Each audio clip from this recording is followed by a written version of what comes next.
A bridal suite is meant to hold silence, not betrayal. But beneath the pressed linens of a carefully made bed, Alicia Sanders lay still, her breath shallow as the door opened. Julian stepped inside, followed by a woman who did not belong there. He laughed softly, spoke carelessly, said things a man only says when he believes no one is listening. Above her, the future she had built was being rewritten in real time. He thought the night was his secret. He didn't know it had already become evidence. If you believe silence can be stronger than confrontation, stay with this story. Before we continue, tell me where you're watching from and what time it is there. I'd like to see how far this story travels. And if stories about truth, dignity, and quiet justice matter to you, consider subscribing so you don't miss what comes next. In Boston, where winter light lingered on glass buildings and long commutes carved out quiet hours for thinking, Alicia Sanders had built a life that did not call attention to itself. She preferred it that way. At 34, she worked as a compliance analyst for a regional healthcare network, a role that required precision more than charisma. Her days were filled with policies, audit trails, and discrepancies that most people would overlook. She knew how to follow a pattern until it revealed its intent. She knew how to sit with incomplete information without forcing a conclusion too soon. It was a skill she had never needed to apply to her own life. Until recently, Alicia's apartment overlooked a narrow street lined with brownstones, the kind that held warmth even in the coldest months. Inside, everything was orderly, not rigid, but deliberate. Her desk was always clear at the end of the day, her inbox categorized, her calendar balanced between work, family, and the life she was preparing to step into. That life had a name. Julian Mercer. He had entered her world 5 years earlier at a charity event neither of them particularly cared about. He had been standing slightly apart from the crowd, speaking with a quiet confidence that seemed effortless. He listened more than he spoke, which at the time had set him apart from everyone else in the room. Alicia noticed that. She noticed many things. Julian was 38 now, a senior associate at a corporate finance firm that specialized in restructuring distressed companies. His work required negotiation timing and an ability to read people quickly. He moved easily in spaces that demanded presence. He knew how to make a room respond without appearing to try. To most, he was composed. To Alicia, he had once seemed dependable. Their relationship had unfolded without urgency. There had been no dramatic declarations, no sweeping gestures meant for display. Instead, there were steady dinners, shared weekends, and conversations that stretched late into the night without the need to fill every silence. He had proposed on a quiet evening in early spring, not with spectacle, but with certainty. A simple ring, a measured voice, a future outlined in calm, practical terms. Alicia had said yes without hesitation. For a long time, there had been no reason to hesitate. The wedding was scheduled for early autumn in Newport, Rhode Island. The venue was an old coastal hotel known for its understated elegance, where the Atlantic framed every window and history lingered in the architecture. Alicia had chosen it carefully drawn to its restraint rather than excess. She had taken on most of the planning herself, not because Julian had refused, but because he had trusted her to handle it. At least, that was how it had seemed. In the months leading up to the wedding, Alicia managed the details with the same discipline she brought to her work. Vendor contracts, guest lists, timelines. Everything was documented, confirmed, and filed. She kept copies of every agreement, every receipt, every email. It was not suspicion. It was habit. Julian contributed financially, though not always directly.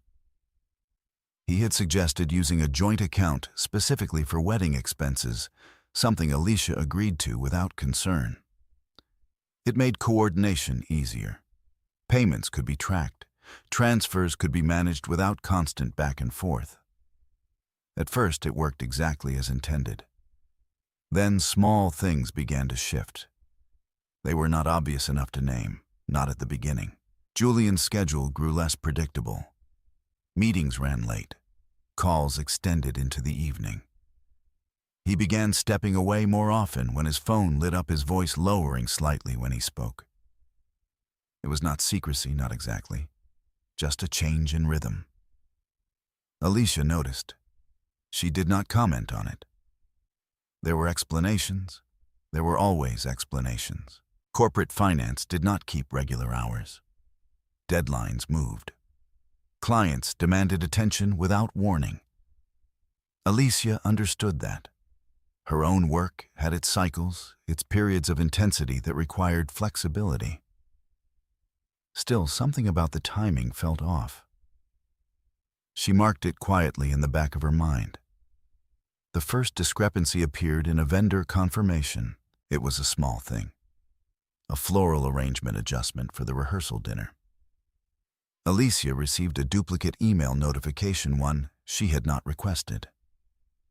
The change itself was minor, but the sender address caught her attention. It was not the florist. It was a forwarding address. Alicia read the email twice, then checked her original correspondence. The vendor had not initiated the change. The request had come from a different account, one linked to the shared wedding email Julian occasionally used when handling logistics. She did not confront him. Instead, she logged the detail. Date, time, sender, content. The next inconsistency appeared a week later. A charge from the joint account categorized under catering, but slightly higher than expected. Not significantly. Just enough to stand out if one was paying close attention. Alicia was. She cross-referenced the amount with the invoice on file. It did not match. Not exactly. The difference was small but unexplained. When she asked Julian about it, her tone was neutral. He responded, just as calmly. Probably an adjustment from the vendor, he said, not looking up immediately from his phone. You know how they are with last-minute changes. It was a reasonable answer. It was also incomplete. Alicia nodded, letting the conversation end there. That night, after Julian had gone to bed, she opened her laptop and reviewed the account history again. She traced the transaction through its metadata, noting the timestamp, the routing, the authorization method. It had not been initiated by the vendor. It had been authorized manually, from Julian's device. She did not draw a conclusion. Not yet. Instead, she created a folder, private, organized, separate from everything else. Inside it, she saved copies of the email's screenshots of the transactions and a simple document where she began to record observations. No assumptions, just facts. She had learned through years of compliance work that patterns revealed themselves over time. Isolated events could be explained. Repeated ones required attention. Over the next 2 weeks, the pattern began to take shape. Julian's phone usage increased, particularly late at night. He started stepping onto the balcony to take calls, even when the weather turned colder. His tone shifted slightly during those conversations, less measured, more relaxed, more familiar. Alicia noticed the difference. She also noticed the way he angled his screen away from her more often when texting. Not dramatically, not in a way that would raise immediate concern to anyone not already paying attention. But she was paying attention. The joint account reflected additional minor discrepancies, charges that aligned with legitimate vendors but did not match the agreed amounts, transfers that appeared routine but lacked clear documentation. Each one on its own was defensible. Together, they formed a pattern Alicia could not ignore. Still, she did not confront him. Confrontation, she knew, often led to denial before clarity. And denial could distort the truth before it fully emerged. She preferred clarity, so she waited. She continued planning the wedding, continued attending fittings, confirming guest accommodations, finalizing schedules. To anyone observing from the outside, nothing had changed. Inside, Alicia adjusted. Her observations became more precise, her records more detailed. She began backing up important files to a secure cloud account Julian did not have access to. She updated her personal passwords, not out of fear, but as a precaution. Control for Alicia was never about dominance. It was about preparation. One evening, as they sat across from each other at dinner, Julian spoke about the future in the same steady tone he had always used. Their plans, their timeline, the life they would build once the wedding was over. Alicia listened. She watched the way his expression remained composed, the way his words aligned perfectly with expectation. Nothing in his demeanor suggested conflict, nothing except the details she had already recorded. When the conversation paused, Julian reached for her hand. "Everything's on track," he said. "Just a few more weeks." Alicia nodded. "Just a few more weeks," she echoed. Her voice was even, unchanged. But in the quiet space between his certainty and her response, something had already shifted. Not visibly, not yet, but enough. Enough for Alicia to understand that whatever truth was unfolding, it would not arrive all at once. It would reveal itself in fragments, and she would be there for each one. Patterns rarely announced themselves. They formed quietly in the margins of routine, where small inconsistencies gathered without demanding immediate attention. Alicia had spent years learning to recognize that space, the narrow distance between what appeared normal and what could not be explained. Now she was standing inside it. The next discrepancy did not come from a charge or a forwarded email. It came from absence. A vendor Alicia had been working with for months, a catering coordinator named Ethan Caldwell, called her directly late on a Thursday afternoon. His tone was polite, but there was a hesitation beneath it, the kind professionals used when something did not align.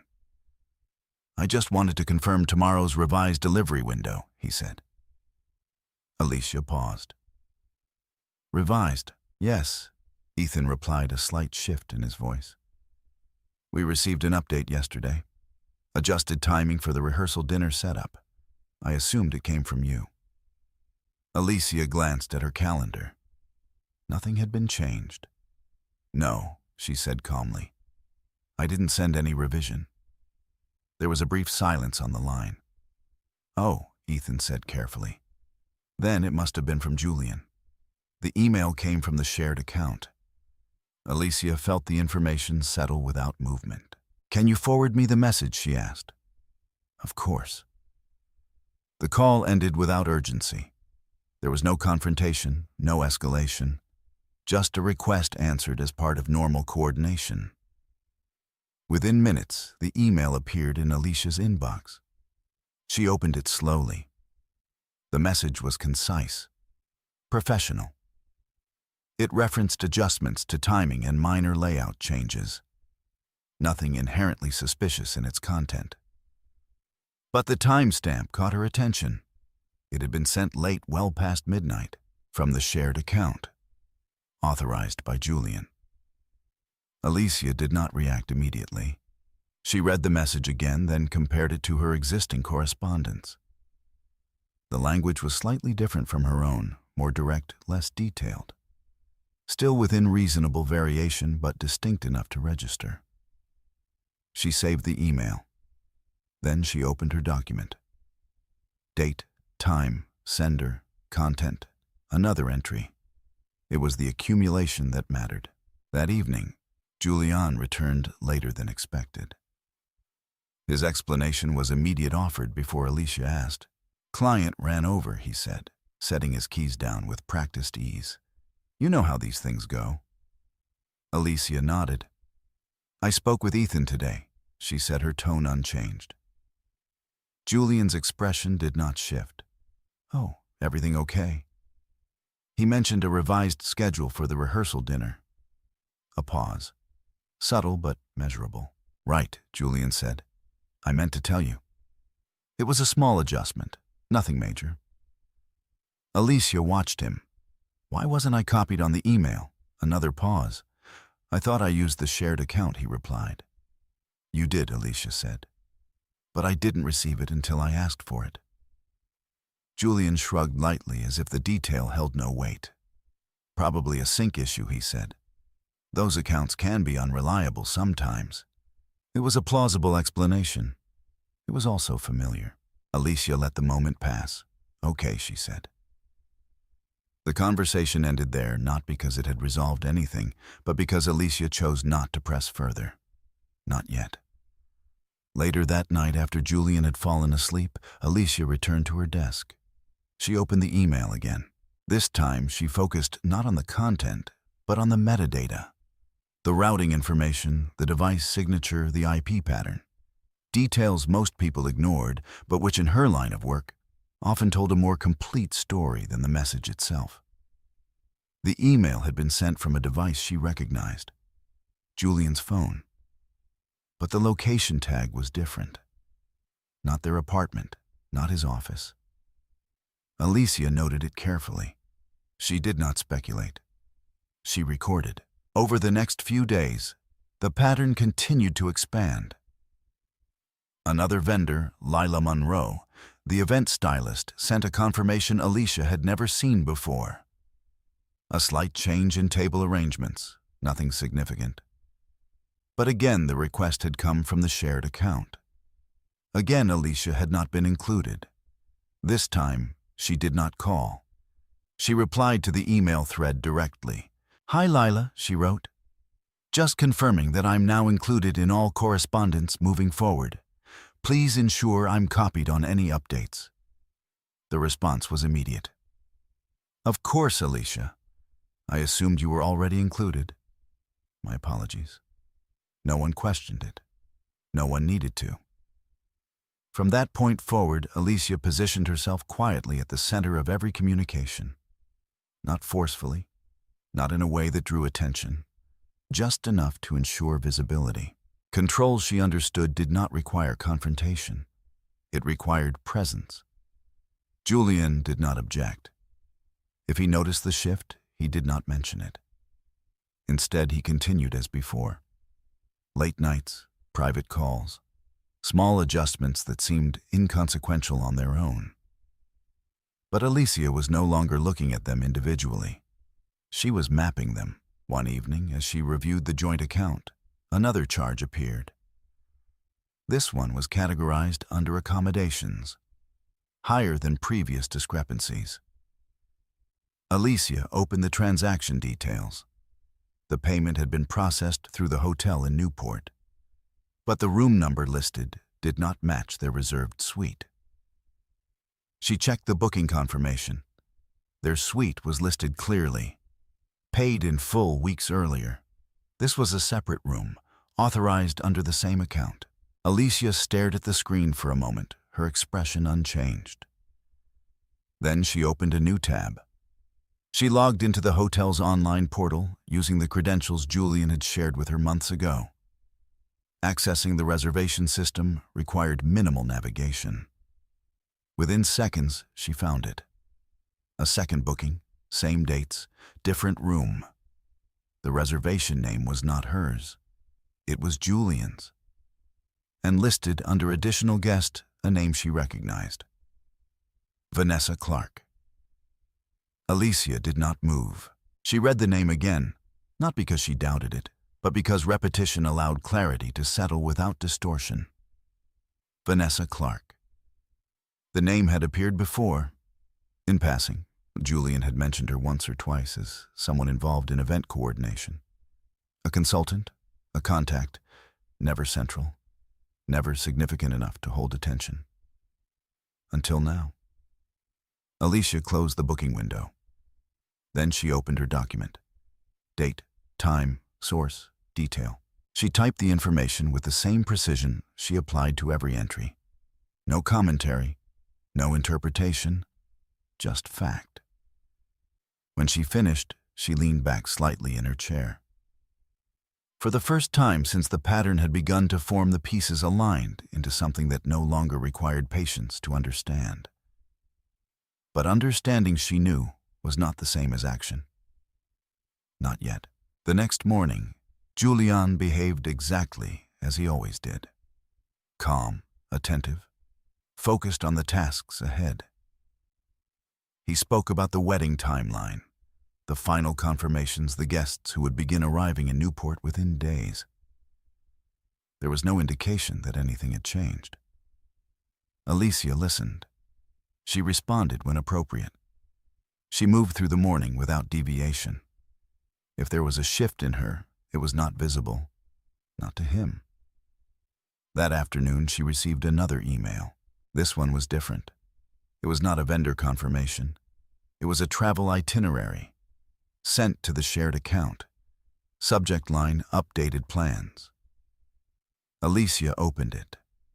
The itinerary detailed a trip scheduled immediately after the wedding, a coastal resort further south. Dates aligned perfectly with what should have been their honeymoon. But the reservation was not under her name. It was under Julian's, and again listed as accompanying guest, Vanessa Clark. Alicia read the document once, then again.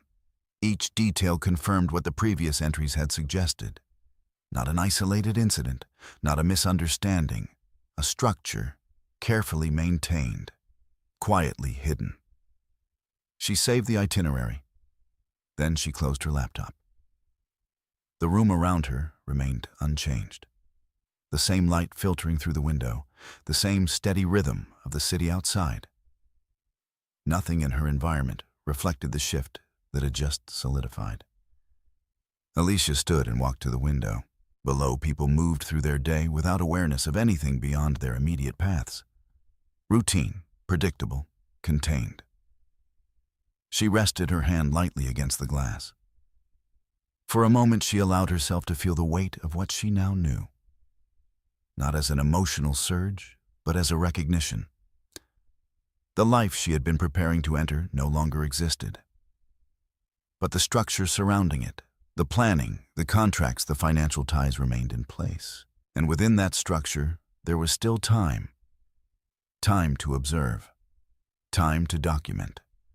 Time to ensure that when the truth surfaced, it would not be dismissed as suspicion. It would be undeniable. Behind her phone vibrated softly against the table. A message from Julian. "Everything good for tomorrow?" he asked. Alicia picked up the phone. She looked at the screen for a moment, then typed her response. "Yes," she wrote, "everything is on schedule." She set the phone down. Her voice, when spoken aloud, would have sounded the same. Her expression, if anyone had been watching, would not have changed. But beneath that stillness, the direction had already shifted. Not away from the wedding, not yet, but towards something Julian had not anticipated. Something he could not adjust for, because he still believed the details belonged to him, and he had not yet realized that Alicia had already begun collecting them. By the time Alicia arrived in Newport, the air had already shifted. It was not something others would have noticed. To the staff preparing the ballroom, to the early guests checking into their rooms, to the florist arranging stems beneath soft chandeliers, everything was proceeding exactly as planned. But Alicia moved through the space differently. Not slower, not hesitant, just aware. The hotel stood against the coastline, with a kind of quiet confidence that came from age. Polished floors, high ceilings, windows that opened toward the Atlantic where the horizon remained steady, regardless of what unfolded inside. It was the kind of place designed to hold celebrations without interruption. Alicia had chosen it for that reason. Now she saw it for what it also offered: structure, visibility, records. She checked into the suite reserved for her and Julian shortly after noon. The room was exactly as she remembered from their initial visit months earlier. Neutral tones, clean lines, a bed positioned beneath a window that captured the afternoon light. Her dress hung carefully near the wardrobe, covered and untouched. Everything was in place. as if nothing had changed. Alicia set her bag down and walked the length of the room, her eyes moving not with admiration, but with quiet assessment. The desk, the seating area, the placement of the bed. She paused briefly at the window, then turned back toward the door. Her phone vibrated once in her hand. A message from Julian. Running a little behind. Meeting with the coordinator. I'll be there later. Alicia read it once. No urgency, no detail. She typed her response. Take your time. Then, she placed the phone on the table. There were still several hours before the evening's scheduled rehearsal dinner. Enough time for final checks. Enough time for last-minute adjustments. Enough time. Alicia opened her laptop and reviewed the documents she had already compiled. The email threads, the transaction logs, the hotel booking confirmations, each file labeled Organized Accessible. Nothing about the process felt rushed. She moved through it methodically, confirming that every piece was backed up, duplicated, and stored where it could not be altered. Then she closed the laptop. The room was quiet. Too quiet. Alicia stood still for a moment, listening not for sound, but for absence. The absence of explanation. The absence of alignment between what had been said and what had been documented. It was enough. She reached for her bag and removed a small notebook. Not for planning, not for the wedding, for observation. She wrote a single line. Second room, same dates, same account. Then she closed it. The decision to return later had not been planned in advance. It emerged from the same place all her previous decisions had come from: pattern recognition. Timing.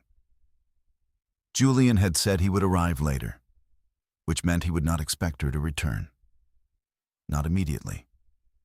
Alicia checked the time, still early. She picked up her key card and stepped out into the hallway. The hotel moved around her with quiet efficiency. Staff passed by with carts. Guests arrived, their voices low, their movements unhurried. Nothing in the environment suggested disruption. Alicia walked without drawing attention. She moved through the lobby, past the reception desk, and out toward the side entrance that opened onto a narrow path along the property.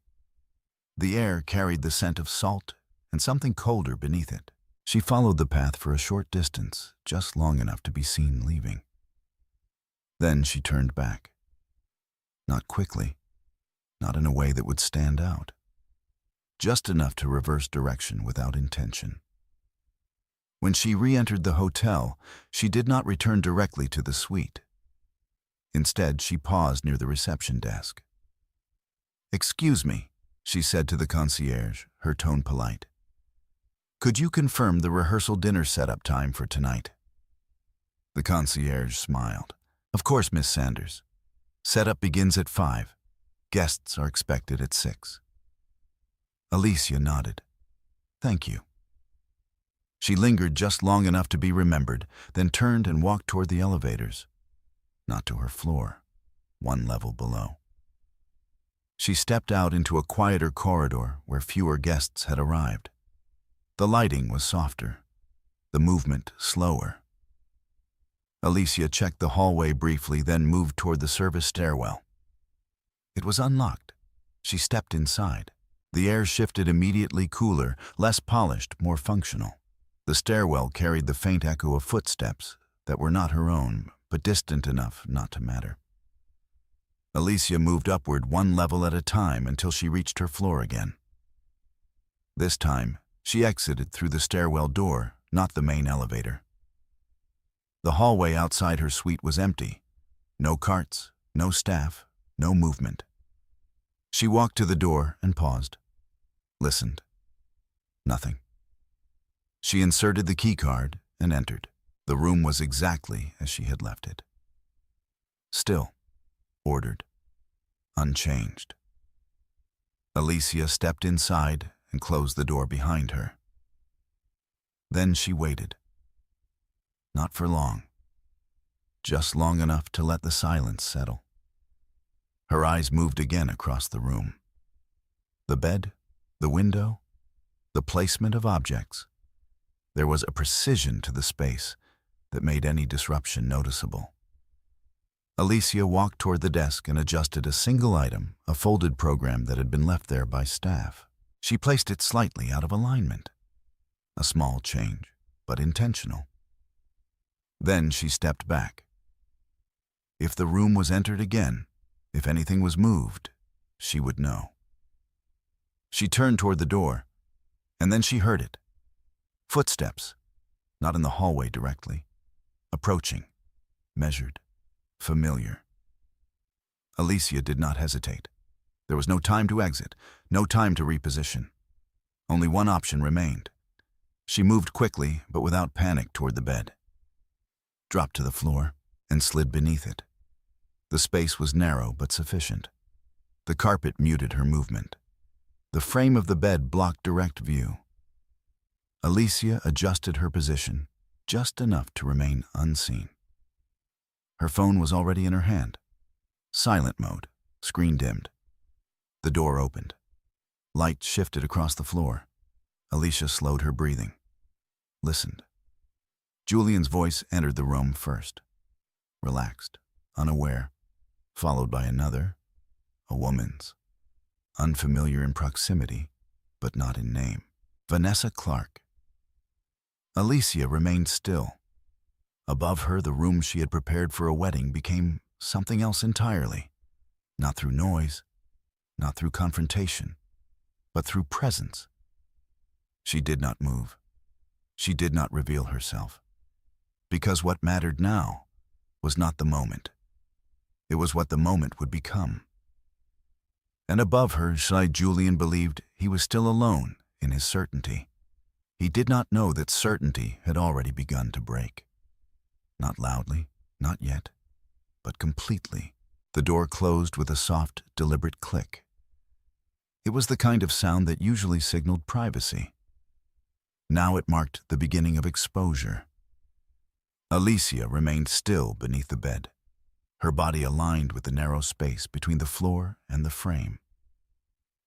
From where she lay, she could see only fragments, the edge of a suitcase, the lower corner of the desk, the filtered light stretching across the carpet. And then shoes. Julian's first, polished, familiar, steady. A second pair followed. Heels, narrow, measured steps that did not hesitate as they crossed into the room. Vanessa Clark did not pause at the threshold. Finally, she said, her voice low but unguarded. "I thought you'd never get away." Julian let out a quiet breath that resembled a laugh more than relief. "Timing had to be right," he replied. "Too many people already checking in." Their voices moved closer. Alicia adjusted her grip on her phone, careful not to let it brush against the floor. The screen remained dark. Recording had already begun before the door opened. She had not planned it, but she had anticipated something. Above her, fabric shifted, the faint rustle of movement as Julian set something down. "You booked this under your name?" Vanessa asked. "Had to," Julian said. Couldn't risk using anything tied directly to her. Alicia did not react. She listened, and the account Vanessa continued. "Same one," he answered. "It all runs through the wedding anyway. No one's going to question a few adjustments." Vanessa gave a short, almost amused exhale. "You're confident?" Julian moved again. A chair slid slightly across the floor. "I'm careful," he said. There was a difference. Alicia registered it. Careful suggested awareness, control, a belief that every variable had already been considered. It was not the same as being right. Careful doesn't always mean invisible, Vanessa said, echoing the distinction without realizing it. Julian did not respond immediately. Then, more quietly, "It's worked so far." A pause followed. Not long. Just enough for Alicia to feel the shift in tone. Vanessa's steps moved closer to the bed. Her heels stopped within Alicia's line of sight. The light changed slightly as her shadow crossed the floor. "And after tomorrow?" Vanessa asked. Julian's answer came without hesitation. "Nothing changes." Another pause. "Except everything Vanessa said." Julian exhaled again, this time less amused. "I marry Alicia," he said. "We go through the motions. It keeps everything stable." "And me?" There was no softness in the question. Julian stepped closer. Alicia could hear the subtle shift in his weight. "You already know," he said. "We've talked about this." Vanessa did not move. "Say it again," she said. Julian's voice lowered. "We don't draw attention," he replied. "Not now. Not until everything is settled." Alicia did not need to see his expression to understand it.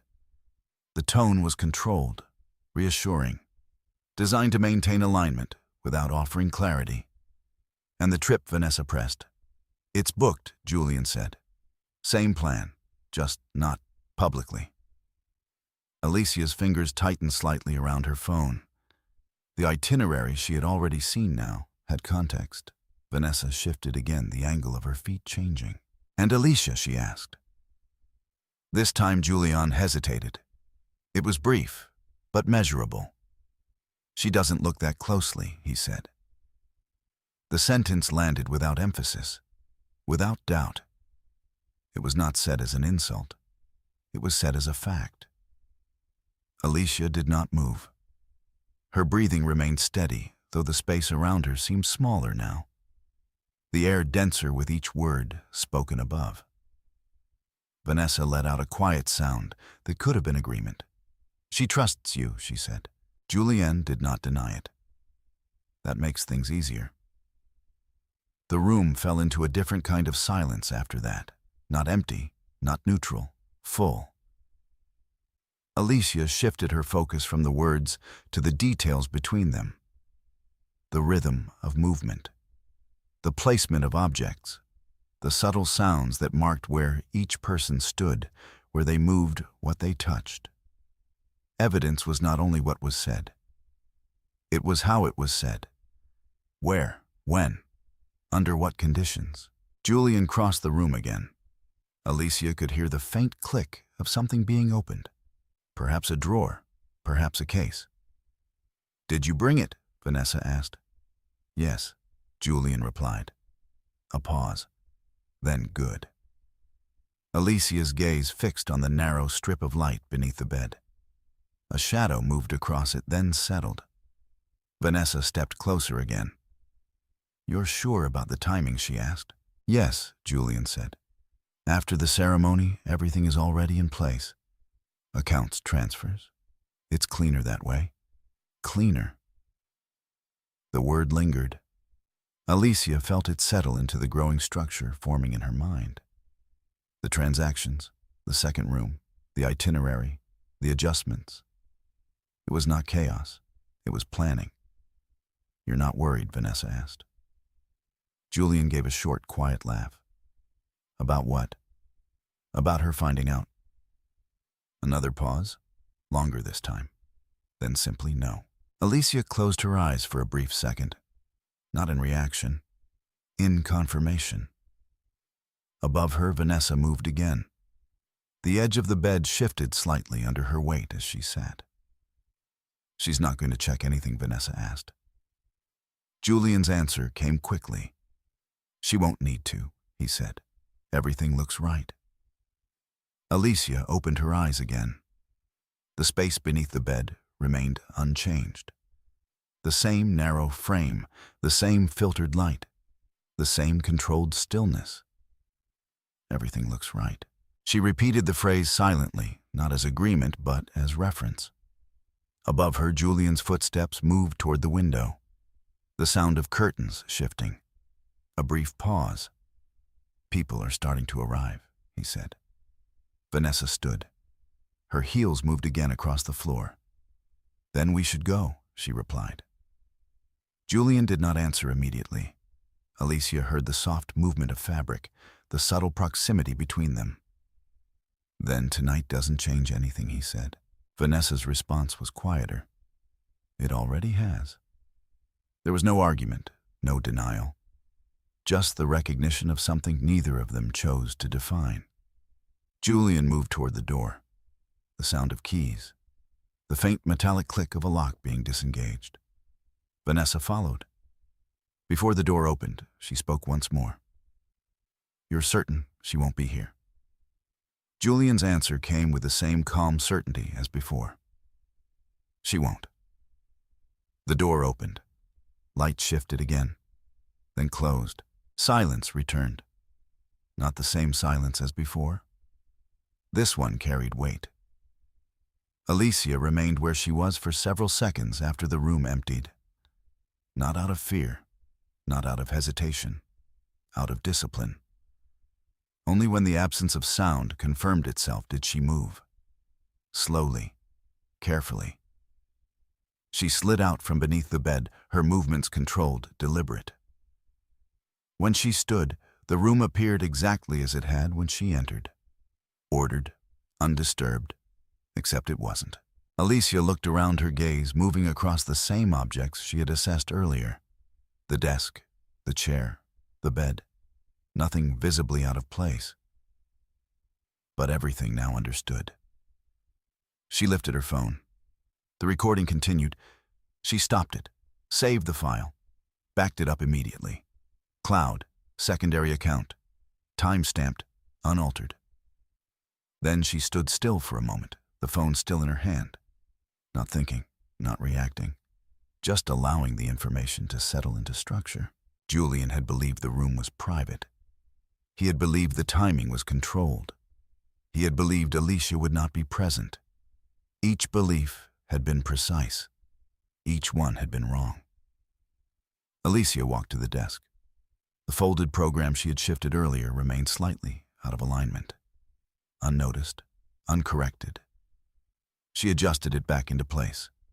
Then she reached for her notebook, opened it, and wrote. Audio confirmed. Financial intent stated. Timeline aligns.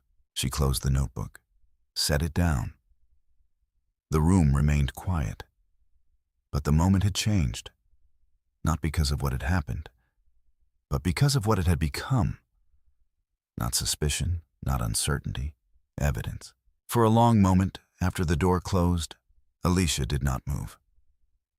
Silence, she had learned, was not the absence of sound. It was the space where information settled into clarity, where reaction, if allowed too soon, could distort what had just been revealed. So she waited. Not out of hesitation, but out of control. Only when the stillness held, when the hallway beyond the door remained undisturbed, when no footsteps returned, did Alicia step forward. The room looked unchanged. The bedspread was smooth. The chair slightly angled where Julian had moved it. The curtains drawn just enough to soften the afternoon light. Everything aligned with what an outside observer would expect to see. But Alicia no longer saw the room as it appeared. She saw it as a sequence. Entry, movement, statements, intent. She walked first to the desk. There, near the edge, a keycard lay partially concealed beneath a folded document. It had not been there before. Not when she had first entered. Not when she had adjusted the program. Alicia picked it up carefully. The plastic was warm, recently handled. The room number printed faintly along the top. It did not match their suite. She turned it once in her hand, then placed it inside her bag, without hesitation. Not hidden, secured. Next, she moved toward the chair Julian had used. On the seat, a thin leather folio remained slightly unzipped. Again, something that had not been present earlier. Alicia paused for a fraction of a second. Then she opened it. Inside were printed confirmations, not official contracts, not labeled for scrutiny. Just standard booking summaries, the kind people rarely examined closely once the initial arrangement had been made. But Alicia read them carefully. Room reservation. Dates aligned with the wedding. Guest listed Julian Mercer. Additional guest Vanessa Clark. She closed the folio. Then, without altering its position more than necessary, she returned it to exactly where it had been. No disturbance, no signal. She moved next to the bedside table. There, a glass of water had been set down half full. The condensation ring beneath it marked its placement in time. Alicia did not touch it. Instead, her attention shifted to the lower shelf. A phone. Not Julian's primary device. She knew that one well enough. This was different. Smaller, simpler, screen dark. Alicia crouched slightly, not to retrieve it, but to observe. She did not unlock it. She did not attempt to access its contents. She did not need to. Its presence alone added weight to what she already had. A second device suggested separation, compartmentalization, intent. She stood again. There was no urgency in her movements, no rush to collect, to gather, to react. Everything she needed was already forming into something complete. The recording, the confirmations, the account discrepancies, the itinerary. Each piece had been isolated. Now they connected. Alicia returned to the desk and took out her phone. She opened the recording, listened. Not to the entire file, just enough. Julian's voice, clear, uninterrupted. Statements about accounts, about timing, about Alicia herself. She stopped the playback, saved a duplicate copy, then another. One sent to a secondary email account she had created days earlier, separate from anything Julian could access. Another stored in an encrypted folder tied to her work credentials. Redundancy was not paranoia. It was protection. She closed the apps. Then she opened her notebook. Physical evidence present, she wrote. Secondary keycard. Printed confirmation. Additional device. She paused, then added intent verbalized. Timeline confirmed. When she finished, she closed the notebook and placed it back into her bag. The room felt smaller now. Not physically, but in function. It was no longer a space of preparation. It was a record. Alicia walked to the window. Outside, the ocean remained unchanged. Waves moved in steady rhythm, indifferent to what had just occurred inside the room. Guests crossed the courtyard below, their movements casual, their conversations light. Nothing in the world beyond the glass reflected the shift that had taken place. Alicia rested her hand briefly against the frame. Not for balance, for orientation. Then she stepped back. There were still hours before the rehearsal dinner. Still time before the formal sequence of events would begin. Time that for most would be filled with anticipation. For Alicia, it was something else. Preparation. Not of appearance, of structure. She picked up her phone again and scrolled through her contacts. One name, Margaret Ellison. She did not call immediately. Instead, she typed a message. Need to speak. Have confirmation.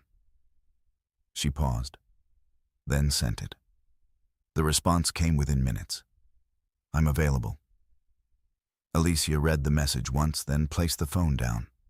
She would call, but not from here, not yet. First, she needed to ensure that nothing in this room suggested awareness. She moved deliberately, retracing her steps. The desk, the chair, the placement of the folio, the alignment of the program. Everything returned to its original state. No sign of interruption, no indication that anything had been seen. When she reached the door, she stopped. Her hand rested lightly on the handle. For a moment, she allowed herself to consider the alternative. Confrontation, a direct question, an immediate end. It would have been simple, immediate, final, but simplicity was not always clarity. And clarity, she understood, required more than a moment. It required structure, process, evidence that could not be dismissed or reframed. Julian had already demonstrated how easily he could explain inconsistencies when they were presented alone. Alicia would not offer him that opportunity again. She opened the door. The hallway outside was unchanged. Quiet, ordered. She stepped out and closed the door behind her. As she walked toward the elevator, her pace remained even, measured. No one looked at her twice. No one saw anything unusual. Because nothing about her outwardly had changed. Inside, everything had. The elevator arrived with a soft chime. She stepped in, pressed the button for the lobby. The doors closed. In the reflection of the polished metal, Alicia saw herself clearly, composed, still, not broken, not yet. The elevator descended. When the doors opened again, the lobby welcomed her with the same calm efficiency it had earlier. Guests moved in and out. Staff coordinated arrivals. Conversations filled the space without wait. Alicia crossed the floor without hesitation. At the far end of the lobby, near a row of windows overlooking the water, she found a quiet corner. There, she took out her phone, dialed. Margaret answered on the second ring.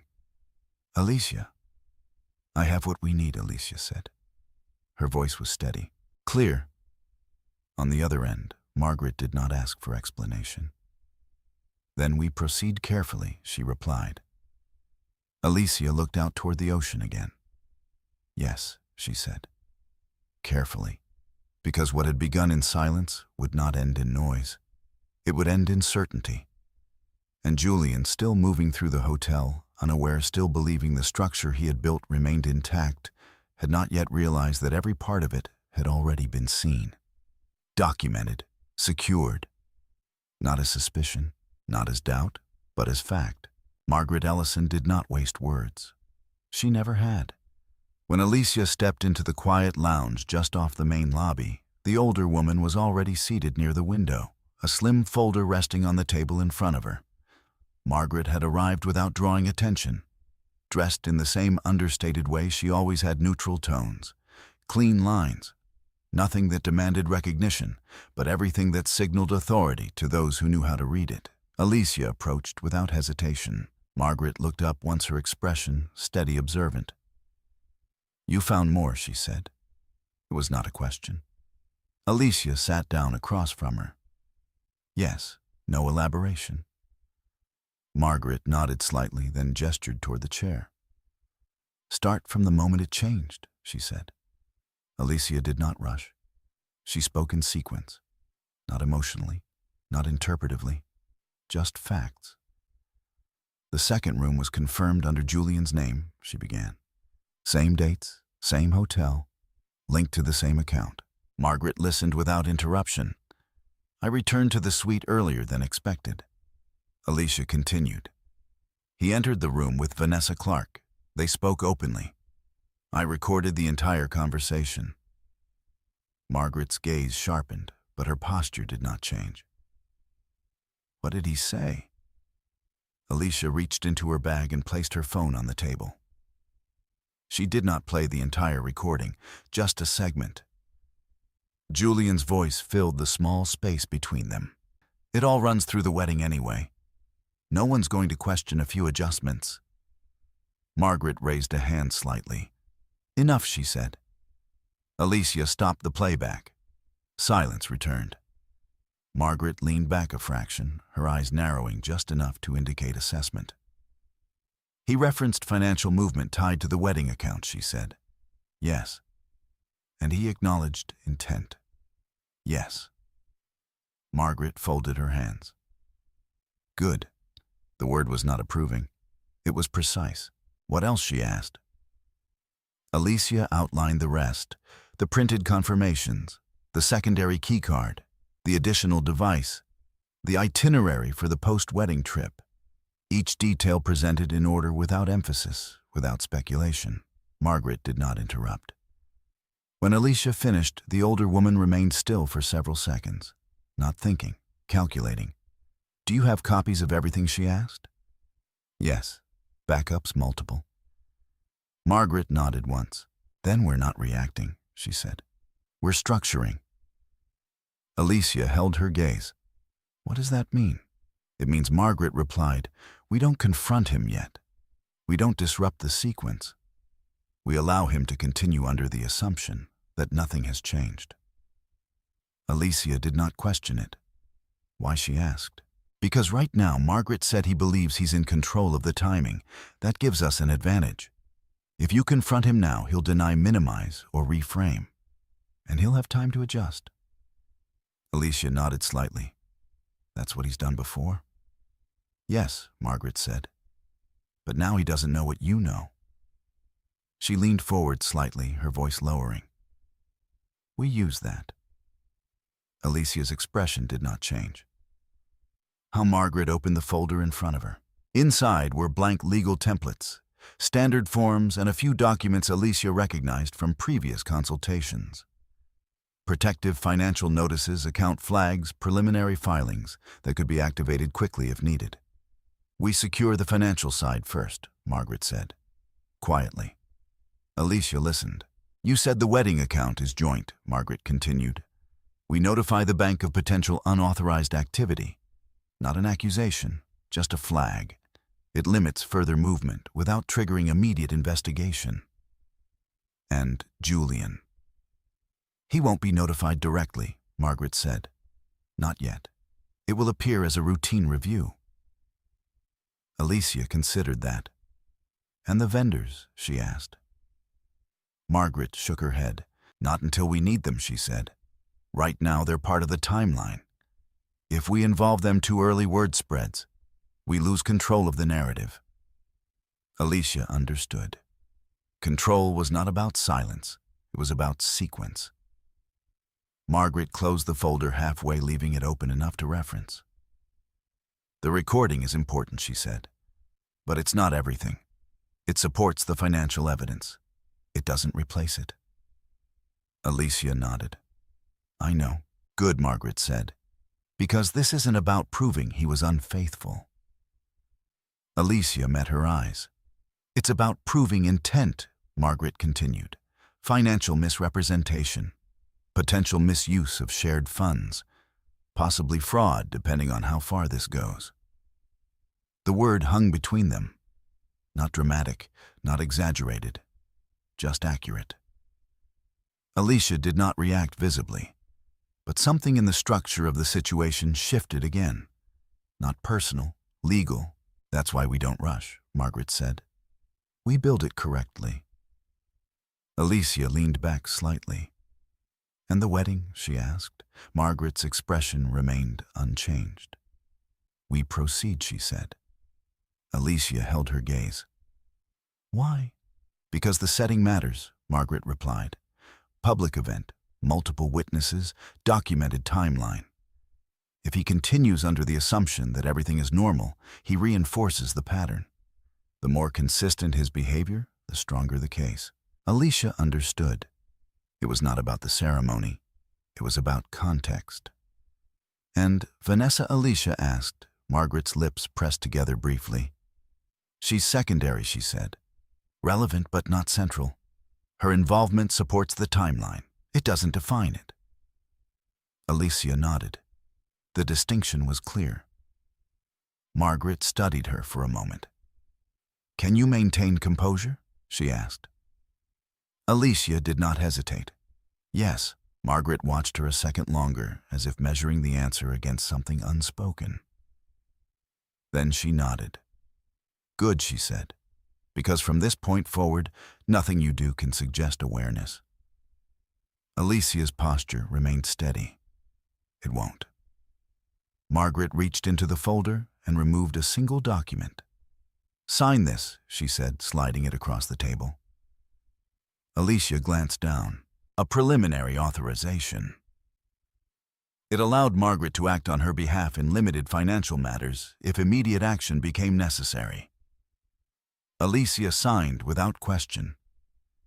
Margaret took the document back, placed it into the folder, and closed it fully this time. "We start now," she said. Alicia stood. "So do I," she replied. Margaret looked up at her. "One more thing," she said. Alicia paused. "Don't underestimate him," Margaret continued. He's careful, as you said. That means he's observant. If anything shifts too quickly, he'll notice. Alicia inclined her head slightly. I won't. Margaret's expression softened just enough to register as acknowledgement. Then we'll talk again tonight, she said, after the rehearsal dinner. Alicia nodded once. Then she turned and walked back into the main lobby. The space had filled slightly in the time she had been away. More guests, more movement. Conversations layered over one another in a steady, controlled hum. Everything looked exactly as it should. Julian stood near the far end of the room, speaking with the event coordinator. His posture was relaxed, his gestures measured, his expression composed. From a distance, he appeared exactly as he always had. In control. Alicia approached without hesitation. When he saw her, he smiled. There you are, he said. I was starting to think you got lost. Alicia returned the smile. I stepped out for a bit, she said. Julian nodded. Everything ready for tonight, he asked. Alicia met his eyes. Yes, she said. Everything is in place. Julian seemed satisfied. Good, he replied. He turned back to the coordinator, continuing the conversation without pause. Alicia stood beside him, her presence seamless within the scene. Nothing in her posture suggested change. Nothing in her voice indicated what she knew. Because what mattered now was not what had been discovered. It was what would be done with it.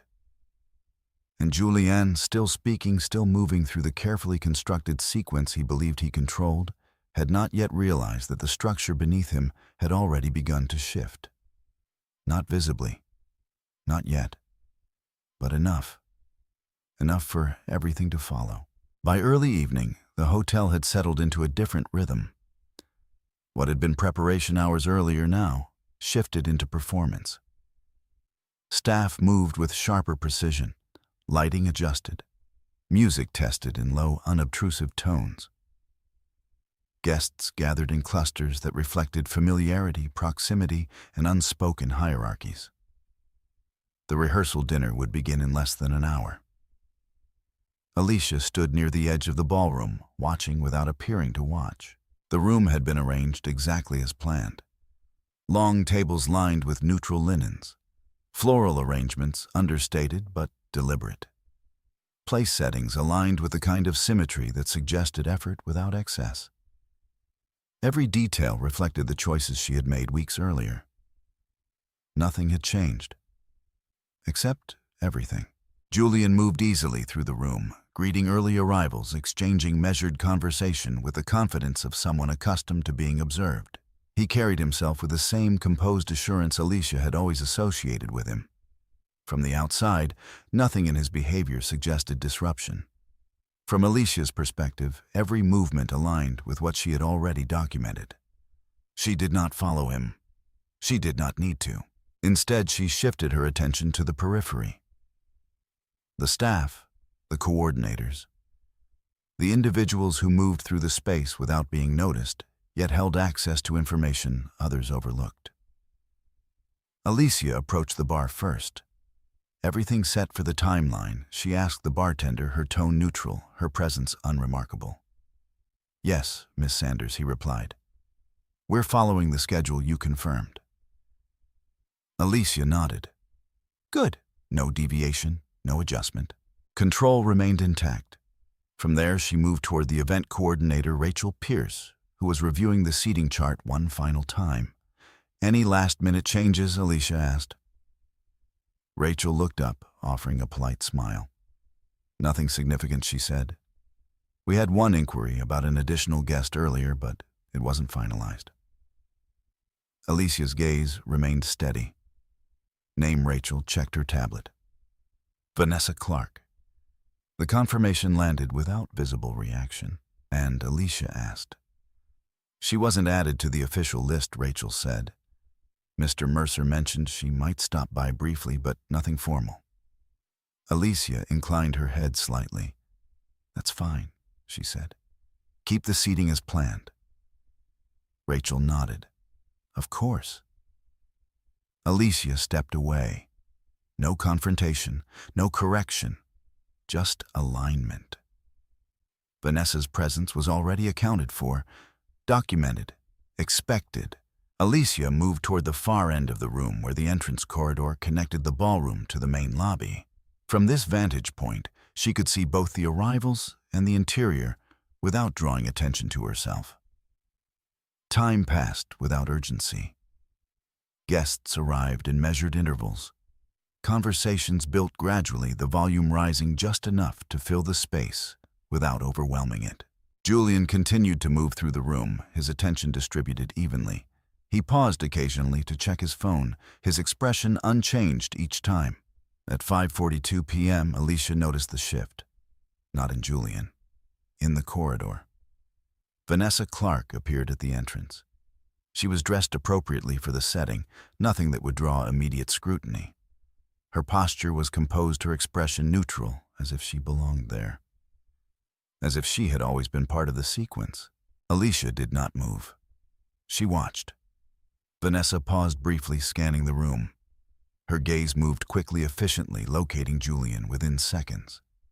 Their eyes met, a fraction of a second. Then Julian looked away first. The gesture was subtle, but it was enough. Vanessa adjusted her path, moving not toward him directly, but along the perimeter of the room. Her trajectory intersected with the bar, where she ordered a drink with casual familiarity. No introduction, no acknowledgement. Nothing that would disrupt the appearance of separation. Alicia noted the timing, the positioning, the deliberate distance. Everything aligned with what she had already recorded. Nothing new, which in itself confirmed consistency. Alicia turned slightly, shifting her position to maintain visibility without proximity. Across the room, Julian continued speaking with a group of guests, his posture unchanged, his gestures controlled. If he was aware of Vanessa's presence, he did not show it. Not here, not yet. Alicia allowed the scene to unfold. 5 minutes passed, then 10. Vanessa remained near the bar, her attention divided between her phone and the room. She did not approach Julian again. At 6:03 p.m., the coordinator signaled the transition. Guests were guided toward their seats. Conversations softened into structured interaction. The event moved forward exactly as scheduled. Alicia took her place at the head table. Julian joined her moments later.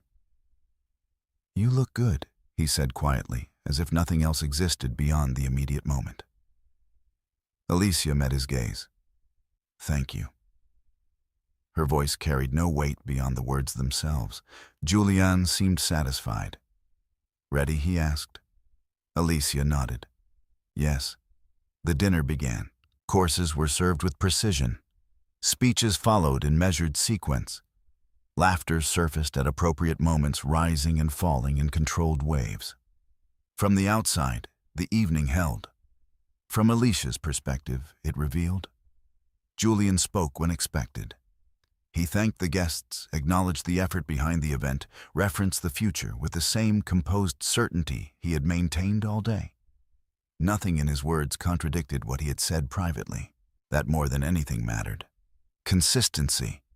It reinforced intent. Alicia listened, not to the content, to the alignment. Across the room, Vanessa remained present but peripheral. She did not draw attention to herself. She did not disrupt the structure of the evening.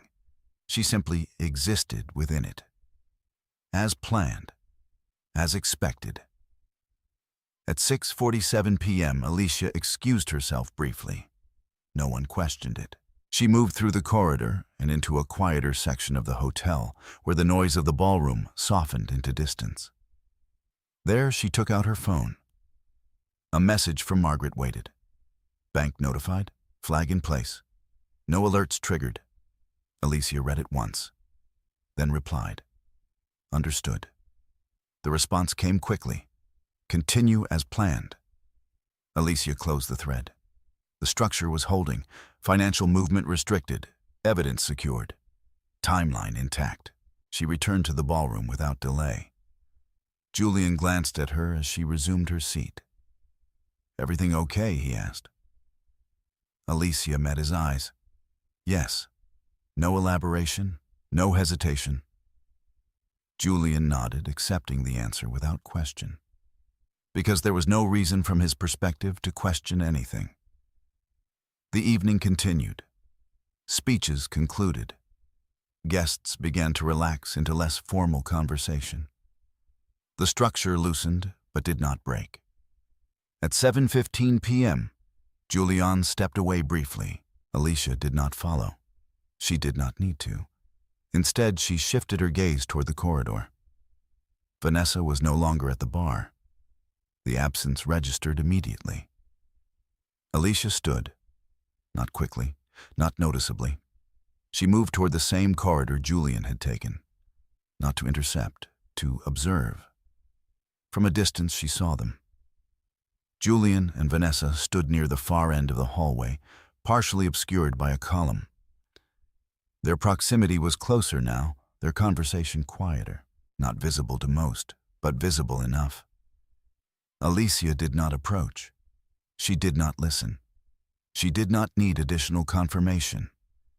What mattered was that the pattern continued, uninterrupted, unaware.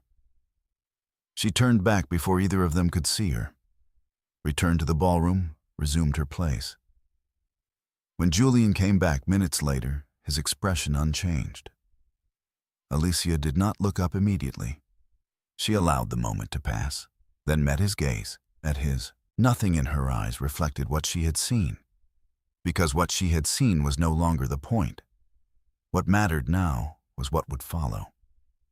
And Julian, still moving through the evening with the same measured confidence, had not yet realized that every step he took continued to reinforce the structure Alicia had already secured. Not emotionally, not reactively, but precisely. Morning arrived without announcement. The ocean beyond the hotel windows carried the same steady rhythm it had the day before, unchanged by what had unfolded inside the walls. Sunlight filtered across polished floors, soft and even touching everything without distinction. For most of the guests, it was a wedding day. For Alicia, it was a continuation. She woke early not because of nerves, but because her body had already adjusted to the sequence she was following. There was no hesitation in her movements, no pause in her routine. She dressed quietly, choosing a simple robe as she moved through the suite, her attention returning to the details she had already set in place. Everything remained aligned. Nothing had been disturbed. The desk, the chair, the arrangement of papers, the absence of anything that did not belong. Alicia stood for a moment in the center of the room, allowing the stillness to settle. Then she reached for her phone. 3 messages, Margaret, Daniel Brooks, and a system notification from the bank. Alicia opened Margaret's message first. Preliminary review complete. Transfers flagged. No further outgoing activity since last night. Alicia read it once. Then Daniel's. Cross-referenced vendor payments. Discrepancies confirmed. Pattern consistent with redirection. No interpretation, just structure. Finally, the bank notification. Transaction review in progress.